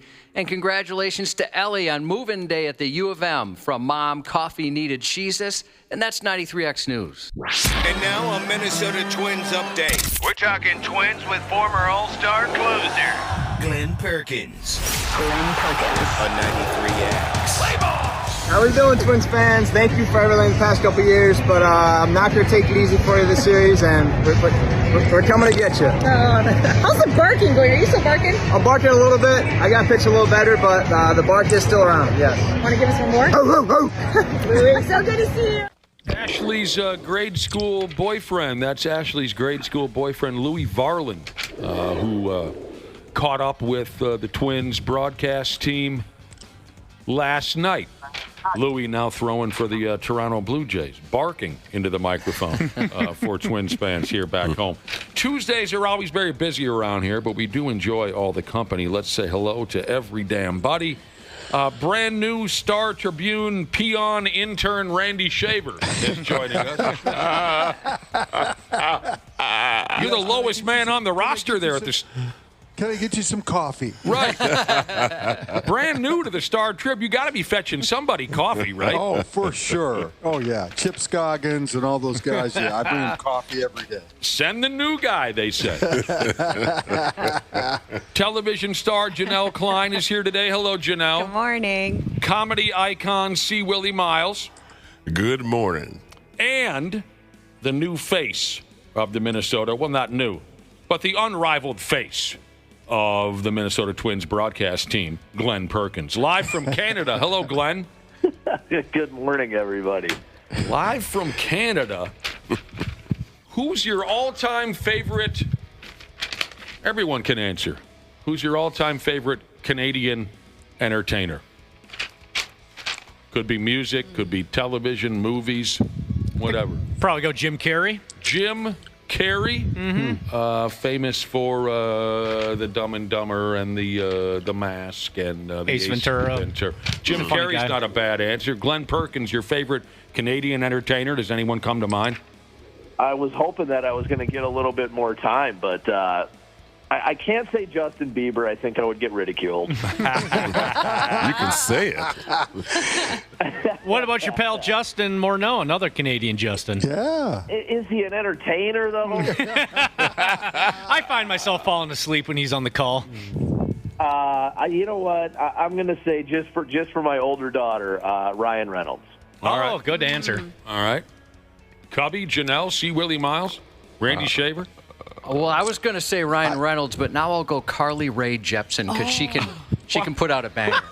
Good answer. I've heard the name before. Who is Carly Rae Jepsen? She's a singer, right? Yeah, that Call Me Maybe song. That'll get stuck in your head. Yeah. I'm going to go with Mike Myers. Oh, yeah. Good one. I thought Dan Aykroyd would be a good answer, too. Dan Aykroyd. Well, it's tough to say. As a kid who grew up in the 90s when Baywatch was on TV, I'll still throw Pamela Anderson. Pamela Anderson, starring in the latest Naked Gun remake. I saw it a couple weeks ago. Pretty good entertainment. I mean, there's lots of wrestlers we could name, right, Dana? Oh, yeah. I would also throw Rush, Geddy Lee, Neil I didn't Peart, even think bands, yeah. and What about Alex. Nickelback, then? I mean, I like Nickelback, but they're no Rush. But Well, sure. I wasn't comparing the two. I'm just. Oh, you weren't comparing. Wow. Is Michael J. Fox Canadian? Yes, he is. Yes, he is. Janel Klein, we haven't gotten it. Is it because Ryan Reynolds is taken? Is that why you haven't? It's because Glenn said we can't say Biebs, and I don't want to get ridiculed, but I like him. Oh, you love Bieber. Janelle's got the Bieb fever. I do like him. I'm a little concerned about him recently, but I do like him. What's going on? Just recently? It seems like you might be going through something. What line? What line did he cross? Again. My God. What has he done? Oh, I don't know. He just seems like like Josh said, he's going through something. He's going through. I thought of somebody, Will Arnett. I think he's very. Yeah. Oh, yeah. I'm not Did sure. anybody say Jim Carrey? Yes. Dana Okay. did, yeah. If I'm not going to go with a band, because I'd probably say Rush. You know, I've loved their music since I was a little kid. If I'm going away from musicians and wrestlers, because there's a lot of Canadian wrestlers who were just outstanding performers, I would go with Martin Short. Oh, I was just going Marty to say. Short? I was just going to say. I bet he's on your list. One of the funniest men that Absolutely. has ever lived. Never gets enough credit for. We never heard from Randy Shaver. No, you stole all the people that I was thinking of. So I really don't have anybody new to add. What about Celine Dion? I know you're a big fan of her. She can sing her ass off. Randy Shaver. Celine Dion. What about Eugene Levy or Levy? I never know. Oh, he's really good. That guy's- Eugene Levy. Eugene Levy is brilliant. Absolutely brilliant. We're wrapping with Glen Perkins live from Canada, covering the Twins Jays series. While you're in Canada, Glenn, which Canadian term of endearment would you prefer us to go with? Do you want to be called friend, buddy, or guy? Are those all terms that Canadians use? According to South Park. Yeah, they're kind of known for calling each other friend or buddy or guy. Oh, I'm not a South Park guy. No. I guess I throw buddy around a lot. Yeah. Yeah. All right, we can call you our buddy. Yeah. But don't you dare call us your friend or your guy. No. Guy. Hey, guy. That's a bad idea. Listen, guy. What's it like up there in Toronto? I've never been to Toronto. It's almost indistinguishable from the U.S. It's like 5% different. So everything, like you feel like you're in an American city, except everything is just a tick off. Yeah. And not in a bad way necessarily. It's just everything is just a little bit different. Just a little bit. It's got a little Canadian flair to it. Yeah, this is one of my favorite cities. I've been all over the world, I guess, and this is one of my favorite cities to come to. It's definitely my favorite city to come to during the baseball season. I love this place. kind of a laid-back joint? Yeah, and it's a very modern city, and there's a ton of different places to eat. It's very walkable. The stadium is awesome. They sell out every night, so that's cool. I don't know. It's a place I look forward to coming here. I end up here once a year, it seems like, and I enjoy it every time. I'm often curious about that. I've never been to that stadium, and it's been around a long time, right? I mean, how they must have done such a great job to keep that stadium up to the standards. Yeah, and they remodeled. A long It's still time. the same joint as Sky Dome. They've just changed the name and altered the joint a little bit. It is, but it's been completely renovated and updated, and it's amazing. It's honestly one of the coolest stadiums. It's old. It's 30-some guess years old, 35, 36, something like that years old, 40 years old. But it's when the roof is closed and it's sold out, it feels like you're watching baseball in a nightclub. Oh, sweet! And I love it. I love it. It's almost like it's like an NBA game where there's light shows and music and it's loud and it's really cool. It's a really cool place to watch a game. I was listening to you on the radio last night. Call that game. You and give me the name of the lead announcer. Chris Atterbury. Chris Atterbury. You guys are enjoyable. And you mentioned that during the seventh inning stretch, they do something kind of unique at the Jays ballpark. It's different than any other seventh inning stretch. They do not play Take Me Out to the Ball Game. They do Let's Go Jays, and it's sponsored by some health company up here, and they basically force everybody to stand up and do calisthenics. My God. Yeah, it's like 2 minutes of Jane Fonda. What was that called back? Aerobics. Yeah. Right? Wasn't that what it was called? Am I missing something? Jazzercise? Jazzercise? I don't remember what Jazzercise. Okay, yeah, kind of like that. Like it's everybody is like you. It's like a time warp. It's not something that you would see in most places in 2025. Like it's very jovial. Everybody's smiling and singing together. And dancing this dance routine that they have you do while singing "Let's Go Jays." Okay. It's unique to Toronto. Even the old timers get on their feet and cut loose. Everybody's up. Everybody's up. Glenn, isn't this the stadium where there's a hotel overlooking the field? Uh-oh. Mm-hmm. And have you seen anything that you want to tell us? Of course, Janelle's filthy mind would go there. Janelle, seriously. It is. That is the place. There's a hotel in center field here. I have not seen anything, but I guess a couple of years ago, Dan Gladden did, and all he said was they have been in the room for less than 30 seconds. He saw the door open. He was looking at it. It must have been pregame or something, and he was out of binoculars. And he saw the door open, and they started going. And he said that door they hadn't even been in the room for 30 seconds. That was his entire comment. Do you stay in that hotel, Glenn, when you're broadcasting? No, we do not. I don't know what hotel it is. I don't know anything about it. Other than it's like literally all of center field. Yeah, there's been asking the tough questions. There's been a few infamous. I would imagine so, and I would imagine some of it is intentional. Yeah, and some of it is probably people forget to shut the curtains. Quite a few couples have made themselves infamous at that ballpark by pressing each other up against a glass and doing.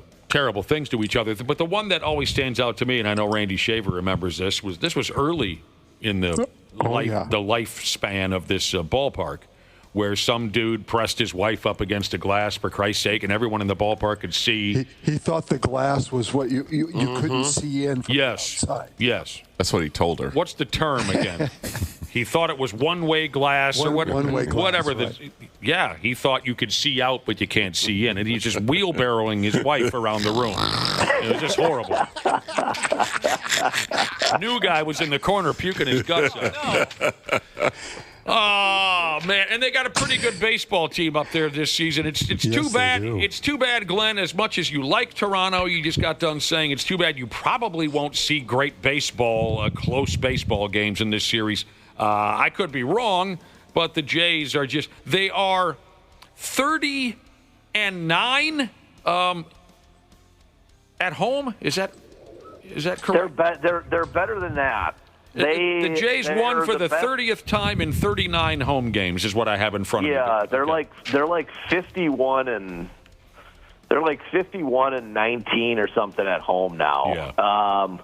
They're really good. I mean, they're a really, really good baseball team, and they can absolutely mash. It's amazing. I think if you go back, they were at Target Field early June, and the Twins and the Jays had the same record. Right. And I think the Blue Jays have like the second best record in the American League now, but they had the best record in baseball at one point this year. Recently here, post All-Star break. So the two teams that kind of went in different directions, and it was pretty apparent last night. They hit Joe Ryan around. We couldn't really get much going against Max Scherzer, and it's not going to get any easier. They have a really, really good starting rotation. We threw our best at them last night, and it didn't go well. Hopefully they'll be able to make it a close game, but the way this whole road trip has gone, even going back to the last homestand, I think the last time I talked to you guys, I think the Twins have won 2 games. They're 2-8 in their last 10, so it hasn't gone well.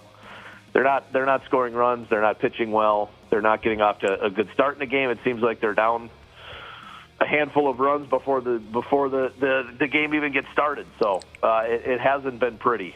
No, and it likely won't get much better. Well, I mean, who knows? Bailey Ober's turn tonight on the bump against the Blue Jays. You never know what's going to happen, but if I were a betting man, I know where my money would be going. But who knows?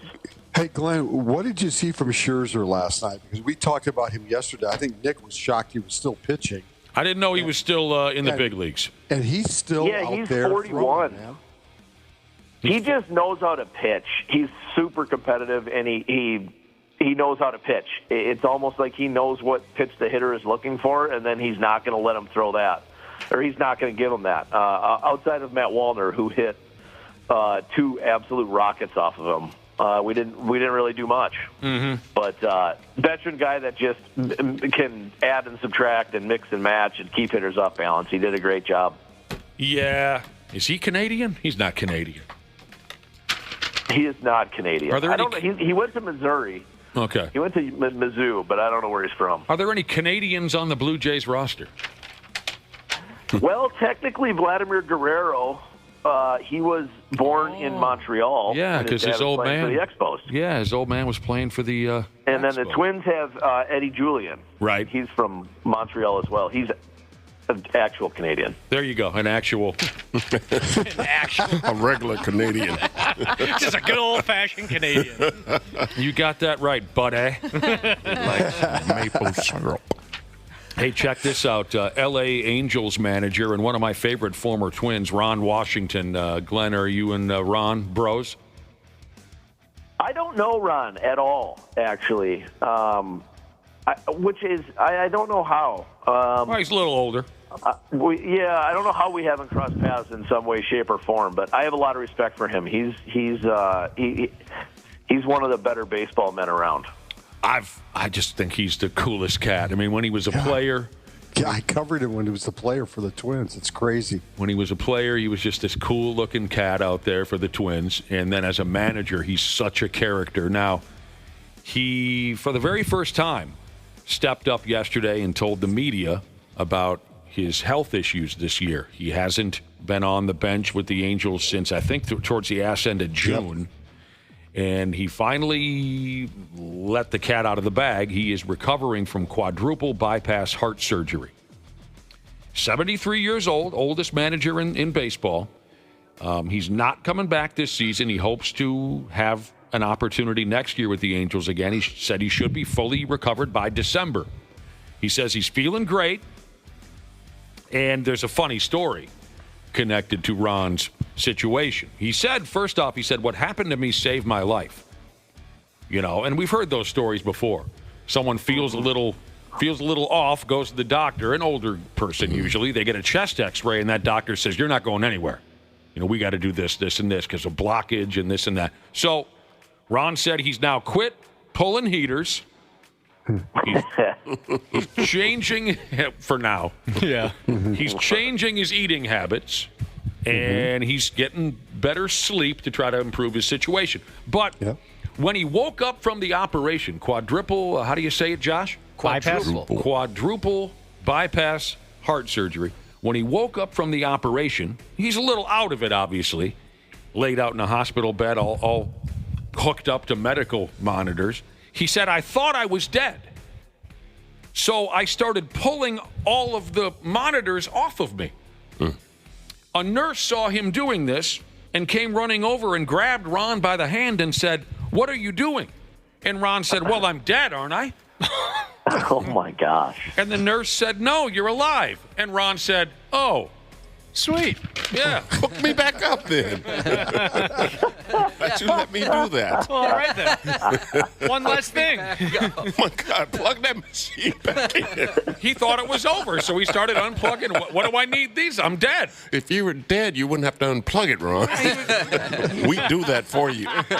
That's part of your coverage. It's a full-service hospital, Ron. Insurance covers that. Yeah, you're Platinum Blue Cross Blue Shield. He was a little groggy. I want to say 85. I want to say I met him here in Minneapolis. In 1985. I want to say Eddie Webster's. Well, he would have been an active member of the roster. I saw him at a club. Oh, man. Eddie Webster's, which is out on 494. You've been there, right? You've been there, right? Randy brought it up a couple of weeks ago, I think. Oh, is that right? Yeah. Eddie Webster's was the joint, man. Yeah. Oh, yeah. All the Vikings and Twins used to hang out there, man. Hockey players. Exactly. Man. Oh, yeah. Anyway, I was still up in the St. Cloud area. I used to come down on the weekends because that's where the parties were. Well, yeah.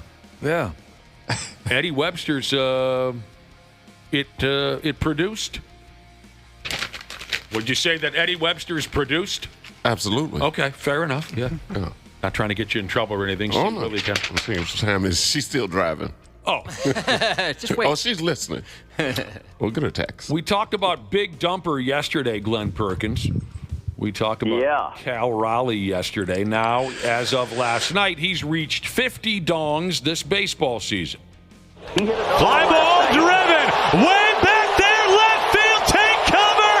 Number 50, midway up the second deck.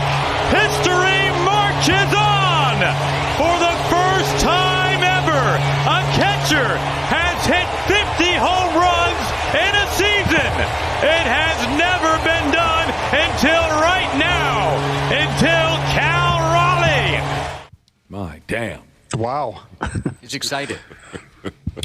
Cal Raleigh's hit 50. He hit two nights ago, right? And then one last night? Yep. We talked about yesterday how now he's creeping up on Mickey Mantle's switch hitter home run record. But what was that, about 54? 54. I think you got it right on the nuts there, buddy. Yeah. There we go. Yeah. I believe you're correct about that, and he'll get there. But here's what I missed yesterday. So Dumper, along with Shohei Ohtani of the Los Angeles Dodgers, who's at 45 yard sales on the year, and Kyle Schwarber of the Philadelphia Phillies, also at 45 home runs on the season. They've put together something pretty special, the three of them, without even trying. It's the third time in big league history that at least three players have reached 45 home runs before September. The other years... Did you just say the first time? Third time. Sorry, if I said first, it was a mistake. I meant to say third time in big league history that at least three players have reached 45 home runs before September. The other years were 1998. There were four players who had 45. Yeah, I would love for you guys to guess. Who were the four players in 1998 who had at least 45 home runs before September? Sosa and McGuire are gimmies. I guess Barry Bonds, would he have done it in 98? No, it was not Barry Bonds. And Randy Shaver, you were dialed into the 98 home run mania. You went to St. Louis to see Mark McGwire. I did. I saw Mark McGwire hit 2 home runs that night with my kids. That's what they were playing the Twins in that in a weekend series. How about Ken Griffey Jr.? Yes, he is the third of those 4 back in 98 who had 45 home runs before September. How about Janelle's boyfriend? I was just going to say, Jose? What was your pet name for him? Did you call him JC? What do you mean was? Why is it always in the past? Are you guys a thing again? No, it's not Jose Canseco. By 98, he was pretty worn out. He was pretty worn out by 98. I'll give you a hint. Right-handed batter, San Diego Padres. Ken Caminiti? Not Ken Caminiti, but a very good guess. I'm trying to give you another hint. Padres, 98, right-handed hitter. I wish I could remember his position in the field. Shorter, very muscular guy. I'll give you his initials. GV, go. Greg Vaughn. Greg he Vaughn. was a lefty. Yeah. He was? Hey, bat right. Yeah. Well, F me running. Was he not? I thought he was a right-handed hitter. Anyway, very good work on your part. The other year where 3 players, had at least 45 dongs before September was 2001. And that was Barry Bonds, Sammy Sosa, and a guy we talked about yesterday, Luis Gonzalez. Oh, yeah. Whoa. So they've put together, Glen Perkins, a little bit of history this year if you combine Raleigh and Ohtani and Schwarber. Kyle Schwarber. It's kind of remarkable because it's so difficult to hit nowadays. And home runs post-2019 just aren't as common. More impressive, I think, than in 1998 or 2001 is doing it this year. Yeah.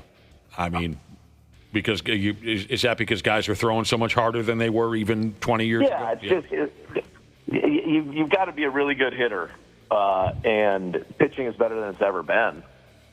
Everybody was hitting, it seemed like, 50 home runs in 1998 to 2002, and it just isn't as common now.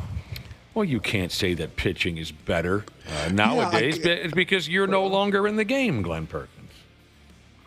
Hey. The average fastball is 95 miles an hour now. The average. Average. I hear you. Glenn go, yes, I can. Good luck. Greg Vaughn was a right-handed hitter.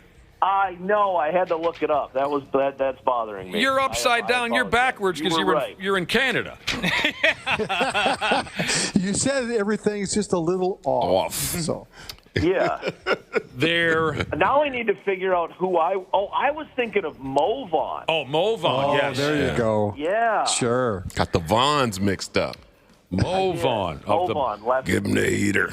Back when that would be, what was the Vaughn? Ricky Vaughn. See, Willi Myles is thinking about Ricky Vaughn, Mo Vaughn, Greg Vaughn, Stevie Ray. Stevie Ray Vaughn.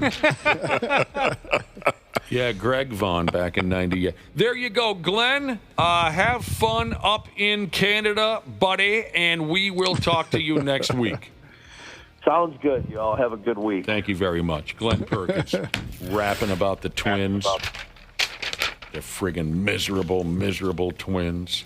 One of my favorite places in Toronto is called Just Desserts. Ooh. What do they got there? Just desserts. Nice. No soups, no salads, just desserts. What do you go for when you sit down in a menu full of nothing but dessert items? What does C. Willi All of want? it. All of it. Mm-hmm. Yeah. If it's got chocolate or strawberry in it, I'm on it. There is a joint in the Mall of America.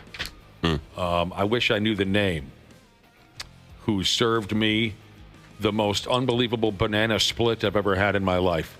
It's up on the top level where everything is so wonderful now. Is it like a yellow sign? I can't remember. I know what you're talking about. I had a banana split there a few years ago, and I almost vomited on my walk out of the place because I could not. I love sweet Willi Myles. Oh, me too, brother. Chomp it up.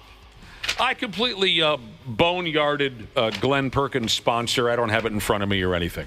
Well, I know it's Xfinity. It is Xfinity. Anybody want to help me out? I'll go look for the actual read. I slid into bed with it and I boned it. The sponsor, you know what I mean? I just screwed it. Yeah. You know, that interview was brought to you by Xfinity. Stream sports from the best seat in the house with Xfinity.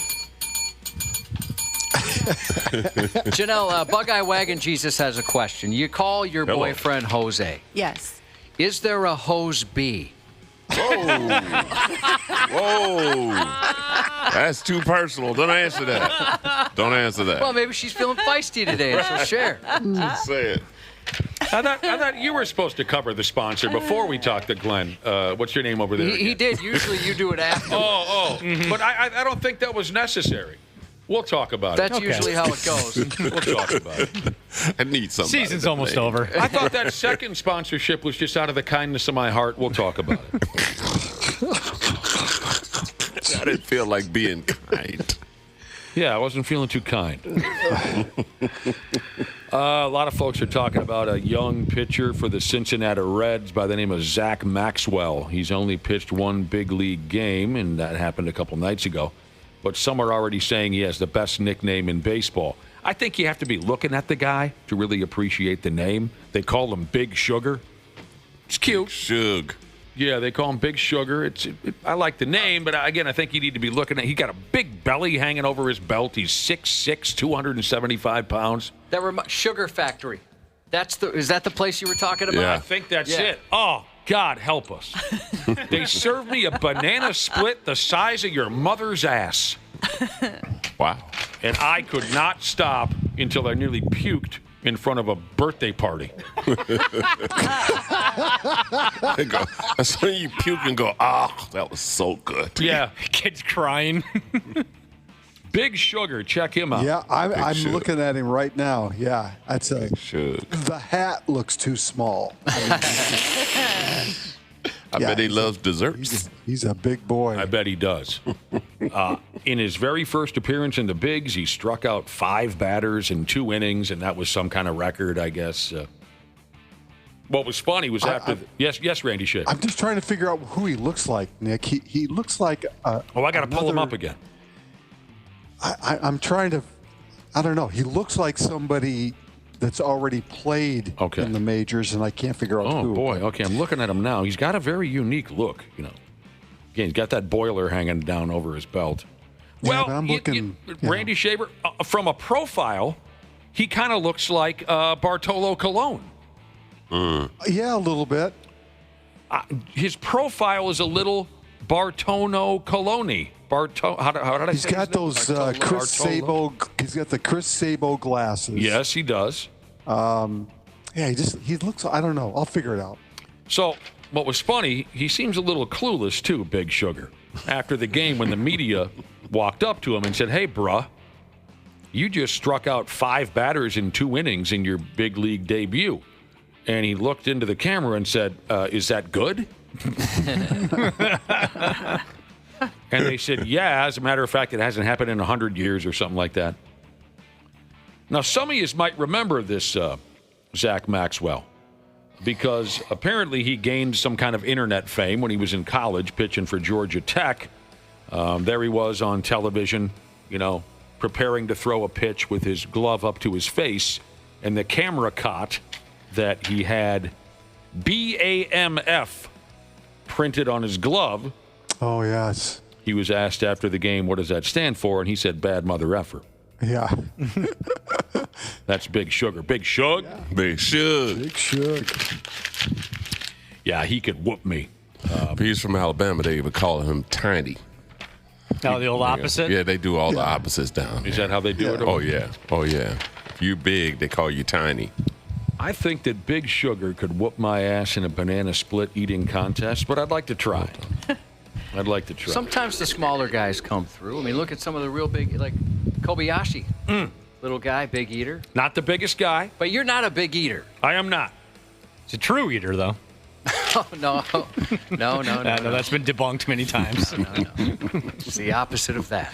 God, no, I'm the opposite of that. He's a zero eater.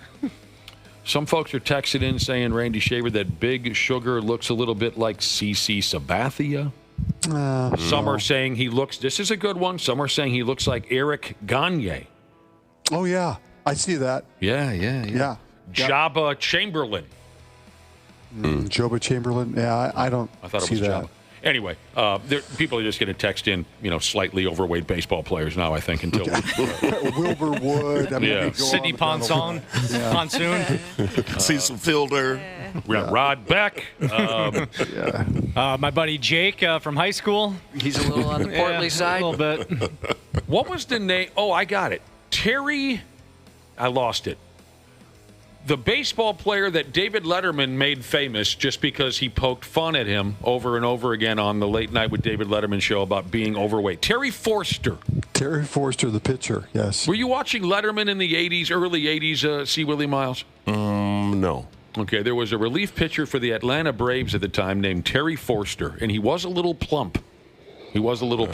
Even by you guys know this, in Major League Baseball, especially in the 70s and 80s, a lot of the players did not look like athletes. No.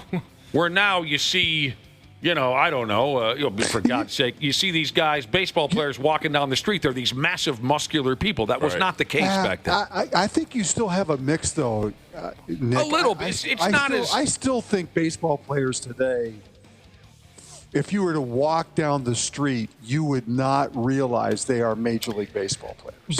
But in the 70s and 80s, Randy, for sure. It was much more profound, if that's the I word. can remember going into the Twins clubhouse in the 80s and astonished at the bodies of especially the pitchers. You know what I mean? Yes. I mean, they look like my dad. I mean, yes. Absolutely. But back in the early 80s, David Letterman started picking on this pitcher, Terry Forster of the Atlanta Braves. They'd show video of Forster looking all out of shape on the mound. And he picked on him, and he picked on him, and he picked on him, and then finally invited Terry to come on the show, and he became a regular guest, and I thought it was so unique. Right. It's part of why I fell in love with Letterman and ditched Johnny Carson, because Letterman, just out of nowhere, he made this semi-successful middle reliever a big star by bringing him on the show and busting his balls about his beer belly. He called him a fat tub of goo. That's right. Fat tub of goo. Fat tub of goo. All right. How would you like to come on my show? Here we go. We went after the Packers last week, and some thin-skinned isn't a term, some thin-skinned 715ers got all pissy. We went after the Packers last week. It's not even us talking. Drew McGarry from Defector.com is the guy. We found out why the Packers suck last week. Now let's find out why the Vikings suck. Drew McGarry from Defector.com. He writes something up for every NFL team, which is insane in itself. Every team. You got to be really dialed in for that. He creates this gimmick for every single miserable National Football League team. Round these parts, of course, the Vikings and Packers is what we focus on. So here are the highlights from Drew McGarry's Why Your Team Sucks, the Minnesota Vikings edition. If you're new, this is meant to get under your skin if you're a fan of the Minnesota Vikings. This is meant to piss you off. And Drew McGarry, keep in mind, is a Minnesotan. He is a Vikings fan. He starts off like this here. Frauds. Effing frauds. Frauds on the field, frauds on the sideline, frauds in the front office, literal criminal owners. Fraudity, frauds. If you were with us last week, you know that that's exactly the way he started the Green Bay Packers edition as well. Here they are, the Minnesota Vikings. Football's best supporting actor winner for 65 consecutive seasons. But this season's going to be different. Mark my words. Mostly so you can throw them back at me when the same happens all over again. Kevin O'Connell, the second a run play fails, he goes air raid for the rest of the game. Every screenplay he draws up results in the back getting his nuts kicked in the second he catches the ball 3 yards behind the line of scrimmage. He calls trick plays at the exact wrong time, and they always result in one of our backs throwing the ball to a wide-open safety. He got absolutely schooled by Brian Daboll in his first playoff game, and then schooled even harder by his old boss, Sean McVay, in his second playoff game. Who gives an F if the NFL Players Association gives KOC an A+++ every offseason? Nice wins nothing. Every year I hear KOC tell the media that the Vikings are going to be a more physical team this year. And then every year, better teams cut through them like wrapping paper. Would-be savior J.J. McCarthy has the entire franchise, not to mention the entire state of Minnesota, behind him. McCarthy's never played a single down in the NFL. He only threw a grand total of 12 passes in his college career. Wow. Who's counting? He's also coming off a full meniscus repair that sidelined him all of last season and cut his weight down to Christian Bale getting into character for the Machinist. That was concerning.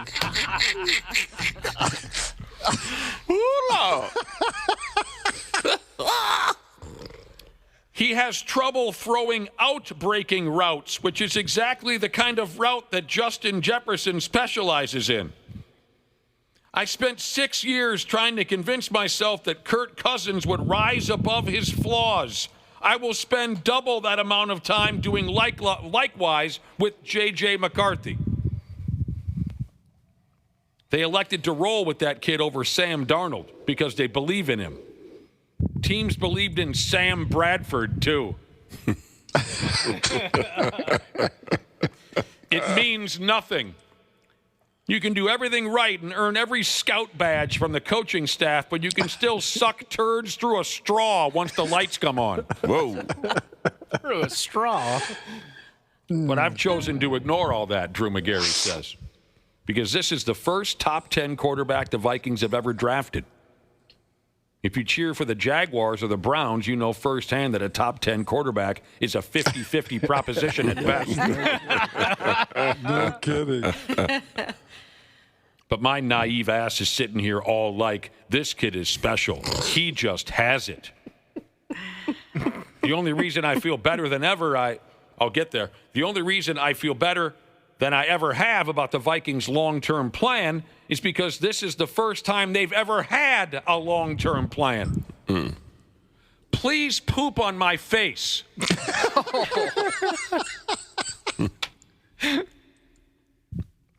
What? He's into it.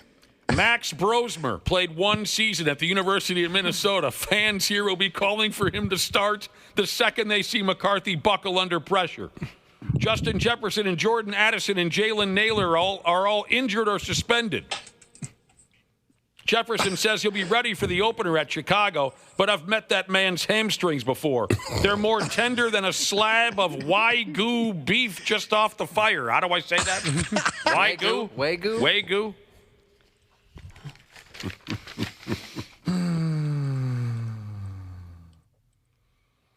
These are the Vikings.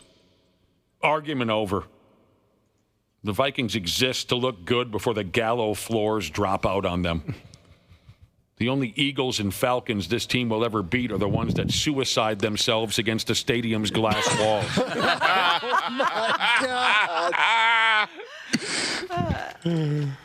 Oh, my God. I'm a hair away from 50. I'm running out of time to see the Vikings win the NFC, much less the Super Bowl. So when I tell you this is finally our time, it's just me trying to deny the Reaper lurking over in the corner, ready to take me out. Ready to take me out as surely as he'll take out McCarthy's other meniscus. I'm too dumb to realize that my entire life as a sports fan has been wasted. F me. The Eagles own us. The Twins should have been contracted. The Wolves are just as disappointing come playoff time as the Vikings are. Wild rice is profoundly overrated.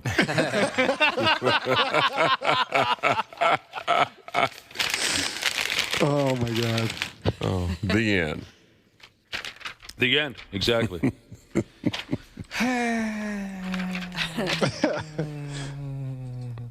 What do you think, C. Willi Myles? Well, I think the man's got a point. Yeah. I found no lies. Mm. None. You think anything special will come of this year's version of the Minnesota Vikings? No. That's my hard truth, man. It just, I'm one of those cats that came from a state that didn't have professional sport, but I tried. I tried very hard to be a Viking fan because of my wife and. You got pals that are ex-Minnesota Vikings. I know, man, but they know. They know how I feel, This is perfect. This is perfect for you. An old school football guy. That's what you are, C. Willi Myles. Exactly. Okay?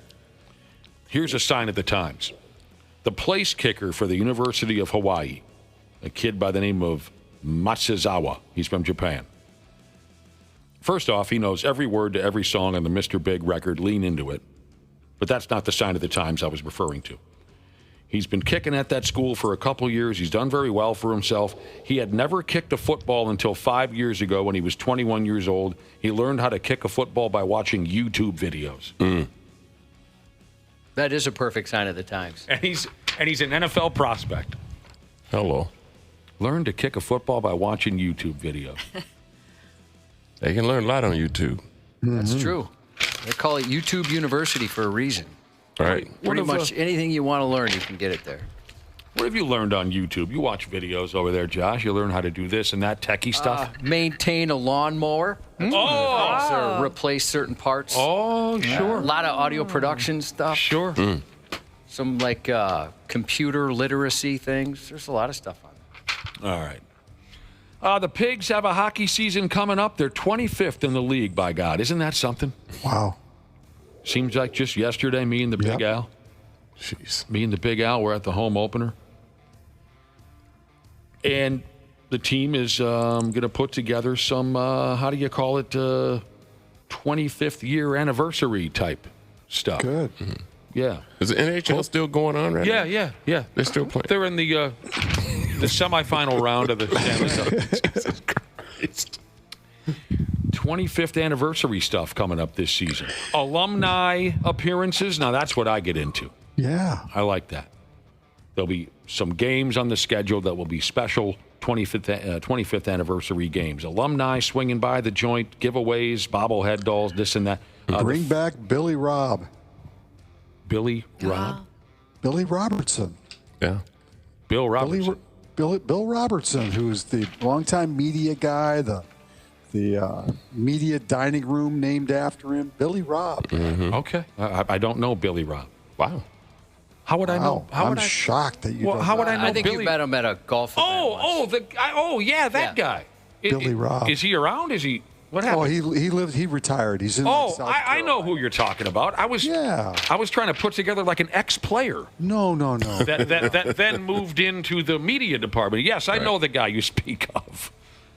When I said alumni, I expected someone to say something like Marion Gaborik or something like that, and suddenly we were talking about a media guy. It threw me. Name a member of that inaugural Pigs team. I'll tell you his sweater number. Go. Darby Hendrickson. 14. Wow. That's the only one I can name. I'm out. You guys take it from here. Inaugural Pigs team. Go. State of hockey, my ass. Don't remember. State of hockey. Well, speaking of state of hockey, I ran into my buddy Matt Hendricks, who I haven't seen forever. Sure. At the Apple store. The Apple Store. Yeah, the Apple Store in. You trying to eat healthier or what? Ridgedale. No, it's a computer store, Nick. Oh! Yeah. Apple.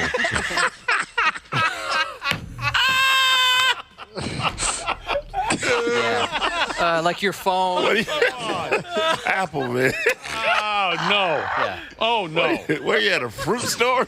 I really thought you guys were shopping for Washington and give me another Granny Smith. Granny Smith apple. You and a former hockey player. Crisp. Right.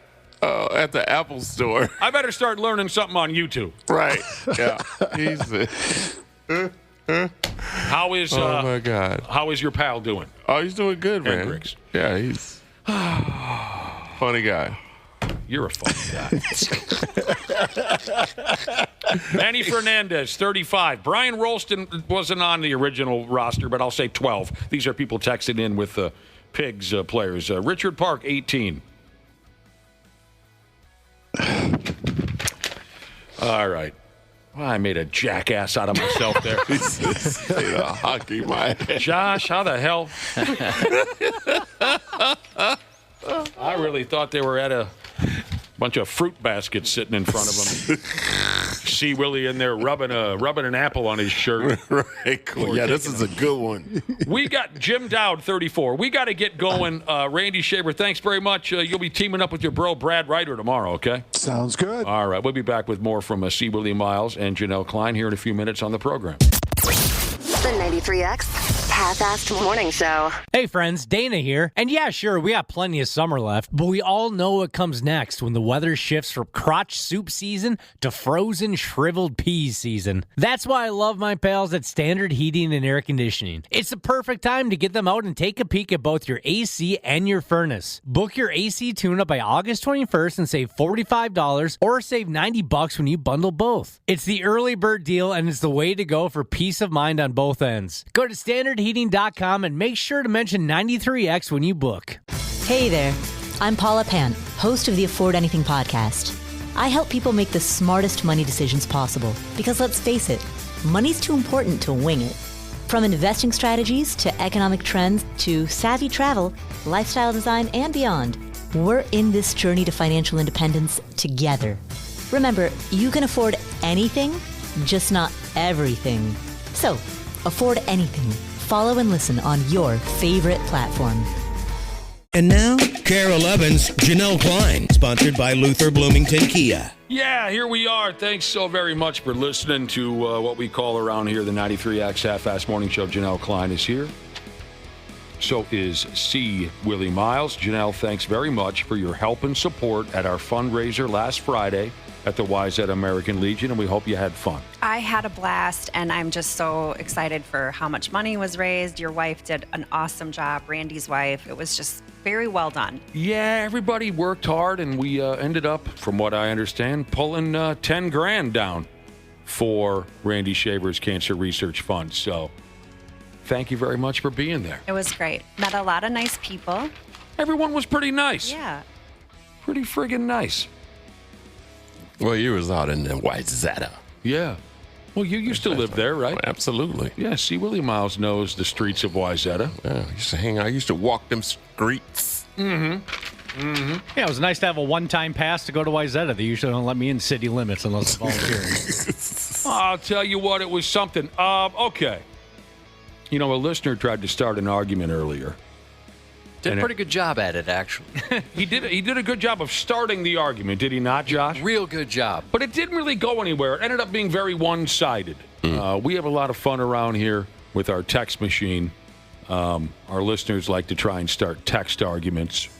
Trade wars is usually the basis of it all. It's a tradition around here to kind of start grief with each other via the text machine. Here's how it started.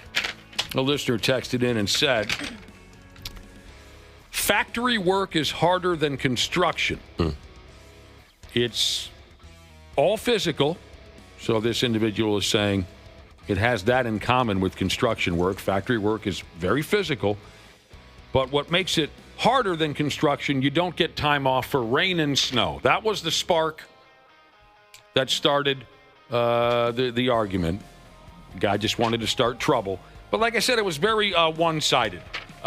I don't think, Josh, I heard from any other factory workers sticking their neck out to get involved in the argument. We heard from factory workers, but they had said, that is not true. We work hard.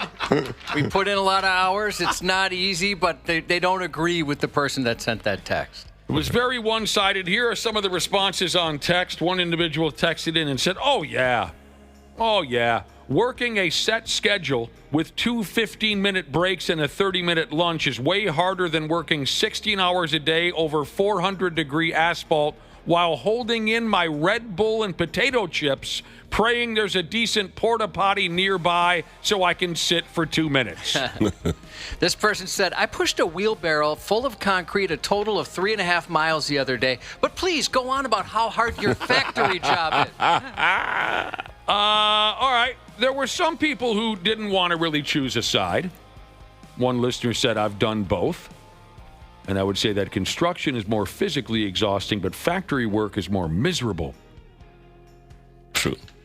There's chaos coordinator. She just said, you're not going to hear from construction workers, because they're busy working at this time. How about this?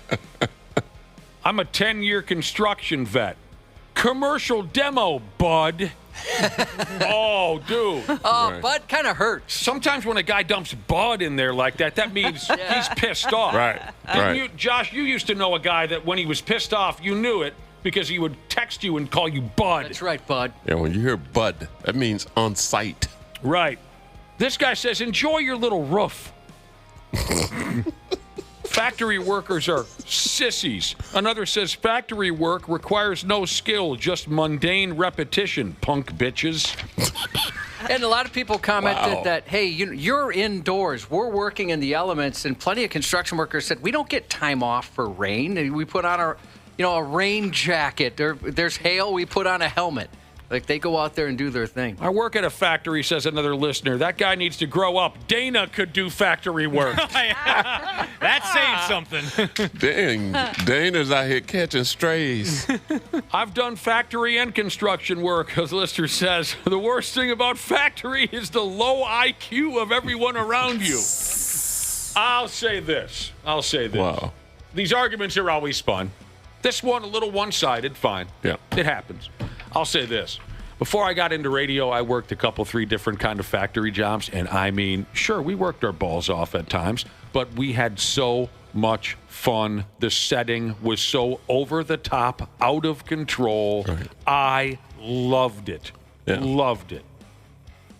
We always had time to raise hell. We always had time to play a prank on one of our coworkers. Oh, my damn, it was a riot. I've never worked in a factory. The closest would be when the few hours I worked at UPS. I don't know if you consider that a factory, but we were a package moving faculty. Sure. Few hours, meaning you got done and said, this isn't for me? Well, no, they pretty much suggested it wasn't for me. Oh. Why would that be? You're a hard worker. Well, I was working hard, and I've mentioned this before when we've talked about it. I was in the shape of my life. Yeah. And I thought, I'm really going to put in a good effort here, and maybe people will accept me. Yeah. I wear shorts all the time. I was wearing shorts. I thought this would be perfect for me. And I was unloading, and I really thought maybe I was setting a UPS record. And there's a guy there. At the time, they had a stopwatch. And he, at 15 minutes and then 30 minutes, he stopped me and told me my number. And I'm like, well. Bet you didn't know numbers could go that high, is what I'm thinking. He's like, yeah, we need you to be about double that. And he said, maybe this isn't for you. He's like, a lot of times we'll just tell people at this point they're welcome to go. And I just thought, well, yeah, I can't double it. There's no way. Oh, my gosh. There's no way. I've never known that was how it was. That, a lot of respect. Because, I mean, I was going for it. You know? I really was working hard, and I realized, my gosh, I'm a much bigger wimp than I ever knew. I don't think that's true, Josh. Well, that's very kind of you. Well, UPS would disagree. Now, not that C. Willi Myles or Janel Klein are looking to start trouble, but I wanted to ask you, in your lines of work, who has the easiest job? Like, say, Janel Klein, being a television reporter, and you go out to the scene, who has the job that you might even just for a second, kind of look down on? Is it the camera guy? Does he have the cake gig? Is it the makeup person who puts the makeup on? If you were to be the type to judge others like our listeners like to do in the trade wars, who would you say, well, that particular person has the cake gig? Well, I mean, I wish Randy was still on the phone. Oh, wow. Wow. The anchors? Yeah, by far. I've heard that before from people. I mean, you guys are out there running around getting the stories and stuff like that. And I've heard that before, that they sit there, look hot, and read a cue card. Now, I'm not saying that's all they do, but that's what we've heard. But, at least they don't have overinflated egos, right? No. No, okay. And I say that, I mean, with all respect, because I've done both in my career. And I'm just saying, like, if someone came to me and said, hey, can we hire you for the day to anchor a show or to go out, it would not even be a contest. If the choice was anchor or go out on this. I'm so glad to hear you say that. I mean, do you guys ever think about, I always say this to my friends, like, and I would love to say this to Randy, I think he would laugh, but you watch a show for 30 minutes. How many minutes in that 30-minute block do you think each anchor is even on the air? I would say like 12, because there's video, there's commercials. Right. Sports, weather, like you take all that out. If you're talking about just directly like the one or two main anchors. Yeah. Right. Yeah. It's kind of like that stat in football where they say the actual ball is in play for like 2.5 minutes throughout the entire game. I'm so glad to hear you say that, because, I mean, once you get over the nerves of, oh, my God, I'm on television, you're reading. Yeah. Well, you got to know how to read. That's the... Well, of course. Of course. That's the most important thing of being Not everybody... No shade. No. As they say. It ain't. What does that mean, no shade? I mean, I'm not slamming him or anyone doing it. I'm the one who asked the question. You're just answering the question. It's way, way, way easier And than being out. They really don't make much money. That's that the other thing. They're barely making anything. So when you go out live, to cover whatever it is you're covering, do you write your own material up? Yeah, all of that. I bet you an anchor doesn't write their own stuff. No. All right, Willie. I'll tell you what, I would not want to be anywhere near the news business nowadays. Oh, it's so hard. Be the face of a news organization? No, thanks. I'll stay away from that. Oh, I see that. Not all fun and games. Yeah, these days, if a news reporter tells a story in the wrong way, there's 100 people at the door claiming political motivation and all that craziness that's going on. And see, Willie, too, any type of comedian or entertainer, that's got to be real difficult nowadays as well. Yeah. You know what's funny? Josh or Janelle was just saying, there's certainly some negatives to being, say, a news anchor. People coming after you and this and that. And, of course, wasn't that long ago we had a conversation about AI replacing every last one of us. When I was talking to Clay Matvick at the fair, Clay's very real about his occupation, being a sports play-by-play guy. He said something or another about, God, AI this or AI that. And I said, oh, Clay, I think you're going to be fine. And he said, oh, am I going to be fine? Quarterback drops back to pass, throws it into the corner of the end zone, touchdown. What, AI can't do that in my place? He said they do it in video games already. That is impressive in the video games, how real it sounds. Oh, yeah. And all of that said, I would do every one of these jobs before factory or construction work. I mean, when we say this is hard, this is nothing. Well, yeah, there's no comparison. No. And now, KARE 11's Janel Klein, sponsored by Luther Bloomington Kia. Yes, Janel Klein is here with the 93X Half-Ass Morning Show, and so is Willi Myles. We've been talking about the cakewalk gigs. At least they're perceived to be cakewalk gigs. These are jobs that we're envious of because we think they're easier than ours. Number one answer, Janel Klein says news anchor. like the lead anchor, the lead. But we were all supposed to fall down and touch ourselves when Randy Shaver retired, right? Because of all the hard work he had done for the community. Anyway, Janel says news anchor, cake gig in her industry. Now, see Willi Myles being a world-class entertainer.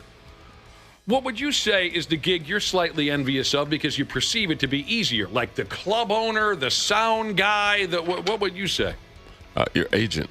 Your agent. Oh, that's a good one. Great answer. Especially when you can kind of sell yourself now. That's a good one. Hey, from your lips to God's ears, my friend. I'm not saying. I'm just saying. You've been around long enough. Right. Folks know you. It's not too much work for your agent to make a phone call and book you at a club. Right. Yeah. It's not a whole lot of selling involved. But he gets to take home some of your pay. He or she. Quite a bit. Damn. Quite a bit of everybody's pay. But the thing is, let me be clear. There is some negotiations. Yeah, sure. So they're good at that. But that is just, if the people say no and you don't want to lose the deal, you just drop it down a skosh. Yeah. You know what I mean? So they're negotiating for you. So you're not even in the room. I can understand that part. But it's funny, too, like some people in radio have them, right? Exactly. Oh, God. And we talked to an agent. Josh and I have never had any kind of an agent. Everyone looks at us like we're nuts that we don't. We talked to one on the telephone, and it was maybe the most disgusting 10 minutes I've ever experienced. Oh, it was terrible. This was the most over-the-top, obnoxious, arrogant ass I had ever spoken with on the telephone. Right, Cubby? Oh, yeah. It was every stereotype imaginable. And when he's like, okay, where are you guys at right now? What are you making? And we told him, and he's like, oh, man. Yeah. Oh, that's good. He's making fun of us. He was as disrespectful as anyone I've ever met in my life, and it totally turned me off to the idea of an agent. Oh, yeah, me too. We never, that was, like Nick said, it was a 10-minute conversation, and we got off the phone with the guy, and I called Nick back. And he's like, we're not giving that guy an effing dime, right? I was like, no way I'm putting any money in that guy's pockets. But I always thought it was interesting because, and I understand what you said exactly. You negotiate with the company or whatever. It's unpleasant. But for people that have it, it's like, well, you got a job. You know, he's not finding you a job. I can understand the value there, but you've been here 20 years, man. Yeah. You know where you're going to be working, and you got to pay him whatever it is every paycheck. Do you have an agent, Janelle? No, I have never used an agent, but I kind of agree with you, Willie. Maybe I need to change my answer. No, I mean, my agents, don't get me wrong, and they're good. They're really, really good. And I've had a lot of, I've had a couple of bad ones that I had to get rid of. But for the most part, the agency I've been with the last 22 years, I've just been rock solid. But that's a great answer. Again, what's the cake gig? See, Willie, with no hesitation, agent. That's a great answer for sure. Yeah. All right, let's check some text messages before we get out of here. Oh, okay. Now, in the last 10 minutes or so, warehouse people have been a little more vocal in this argument that wasn't started by us. It was started by a listener. Earlier on, a listener said warehouse gigs are tougher than construction because we don't get days off. We don't get weather-related days off. And it started a mostly one-sided argument. Well, some warehouse folks have been chiming in. Here's one warehouse guy who says construction workers sit on Home Depot buckets all day. Wow. And he says this, Josh. I can drift a pallet jack. That rules, first and foremost. Dude can drift a pallet jack. That tells you right there that work is not hard. You're in there drifting. Yeah, so you just shot yourself in the foot there, pal. There were two guys. So I had a shed built recently, and two guys were a part of that. And there was one guy that I don't know how the other guy killed because he sat on an upside-down Home Depot bucket the whole time. Oh, my God. The only time I saw him move is he went to sit on some boulders to text for a while. But the other guy was working his tail off. Maybe they kind of rotate who can F off from one job to the next. Maybe that's the case. Listen to this. Number one white boy texted in and said, factory work is where the skilled labor is. Sorry, I don't have a felony. I don't work construction. Somebody said of weather days off. Now, a lot of people in construction said that's not true. We're still working. Right. But a couple people said, here's the thing. sure, maybe every once in a while the weather's so bad we don't go to work, but then we're working twice as hard the next day or whenever the weather's good enough to go back to work. Yeah, you can't work outside when there's lightning, man. Just a night or two ago, I was talking about my old iron worker buddy. Iron workers, craziest people I've ever met in my life. Now, granted, we were all still pretty young, but these were the most lawless, fearless sumbitches I had ever met in my life. They'd drink beer till 4 o'clock in the morning, wake up about, an hour and a half later, and next thing you know, they're 30 floors up. I mean, just something that came to mind. We were just talking about this guy a couple nights ago. That's a whole different animal. Now, another text came in, and he says, let me help this factory worker versus construction worker argument. He says, let me help out. I'm a warehouse manager, and right now I'm sitting in my car, clocked in while listening to you guys.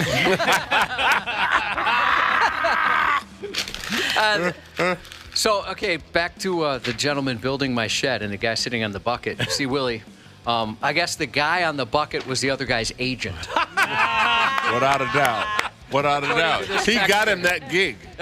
And he's just making sure, he's on the phone trying to land future gigs. Right. He's probably shooting video. This is my guy. Oh, God dang. That's what agents do, man. A good one will show up at your job. And when I have an agent show up at one of my shows, that's hard work for them.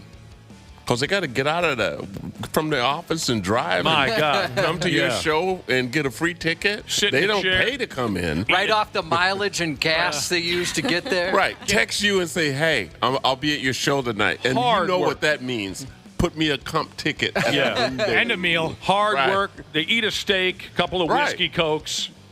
Shake hand and go, that's my guy up there.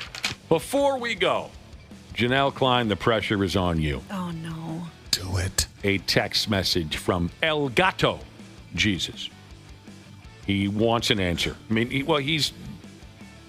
kind of came after me on the text machine. He said, you got to ask Janel this. Ask her. Ask her! Do it. What's the sexiest of these three gigs? Factory worker, construction worker, auto mechanic. Oh. And why? Ooh, and why? Factory worker, construction worker, auto mechanic. And why? That's a really hard question to answer. Yeah? Janelle, the guy was straight up yelling at me. He wants an answer on this. Listen, they're all hot. Yeah. They're all hot. They're all hot? Yeah. Ooh. Well, in part because I would be hopeless at all of them. So I'm always impressed with people that can do things that I cannot. Sure. Which is most people. But we're talking about... You can't sit on the upside down We're talking about straight sex appeal here. Just straight up animalistic sex appeal. Well, I feel like with construction workers, you probably see more, right? Like skin? Yeah. Yeah, you see more of their bodies? So they have an unfair advantage. Okay. I mean, I've never seen my auto mechanic in anything but heavy clothing. Right. So, right. I mean, it's hard to judge, but The factory worker, I mean... You don't even see. You don't know. This might be sexy as far as the factory worker goes. You can go have lunch with him in a break room from noon to 12:30 every day. Yeah. There is that. Yeah, you can have like a little microwavable meal or something. A little lean cuisine in the microwave. Yeah. This person was hoping your answer would be specifically Dean, the steel worker. That's the most sexy. Oh, geez, I forgot about that character. Oh, Dean. That was Oh, like yeah. a one-day character. If I remember right, Dean was all wiped out on coke, and he's a real prick. Dean, the... So, I mean, you just can't choose? That's a tough one. I think you're all hot. Yeah, you're all hot, every damn last one of you. I agree. Janelle being neutral. Now, remember that when I worked, my first factory job was high school, and that bled into my 20s. We had a guy in the building who was so unwashed that the city of St. Paul had to pull him out of his apartment and delouse him. Oof. It's a true story. True story. My God. But yeah, they're all hot. Except him. All right. You don't like that guy. Yeah. They had to physically remove him from his apartment, hold him down, and wash him. How did you work next to him? It took some getting used to. But he was such a sweet guy. Yeah. He was just a friendly, wonderful guy.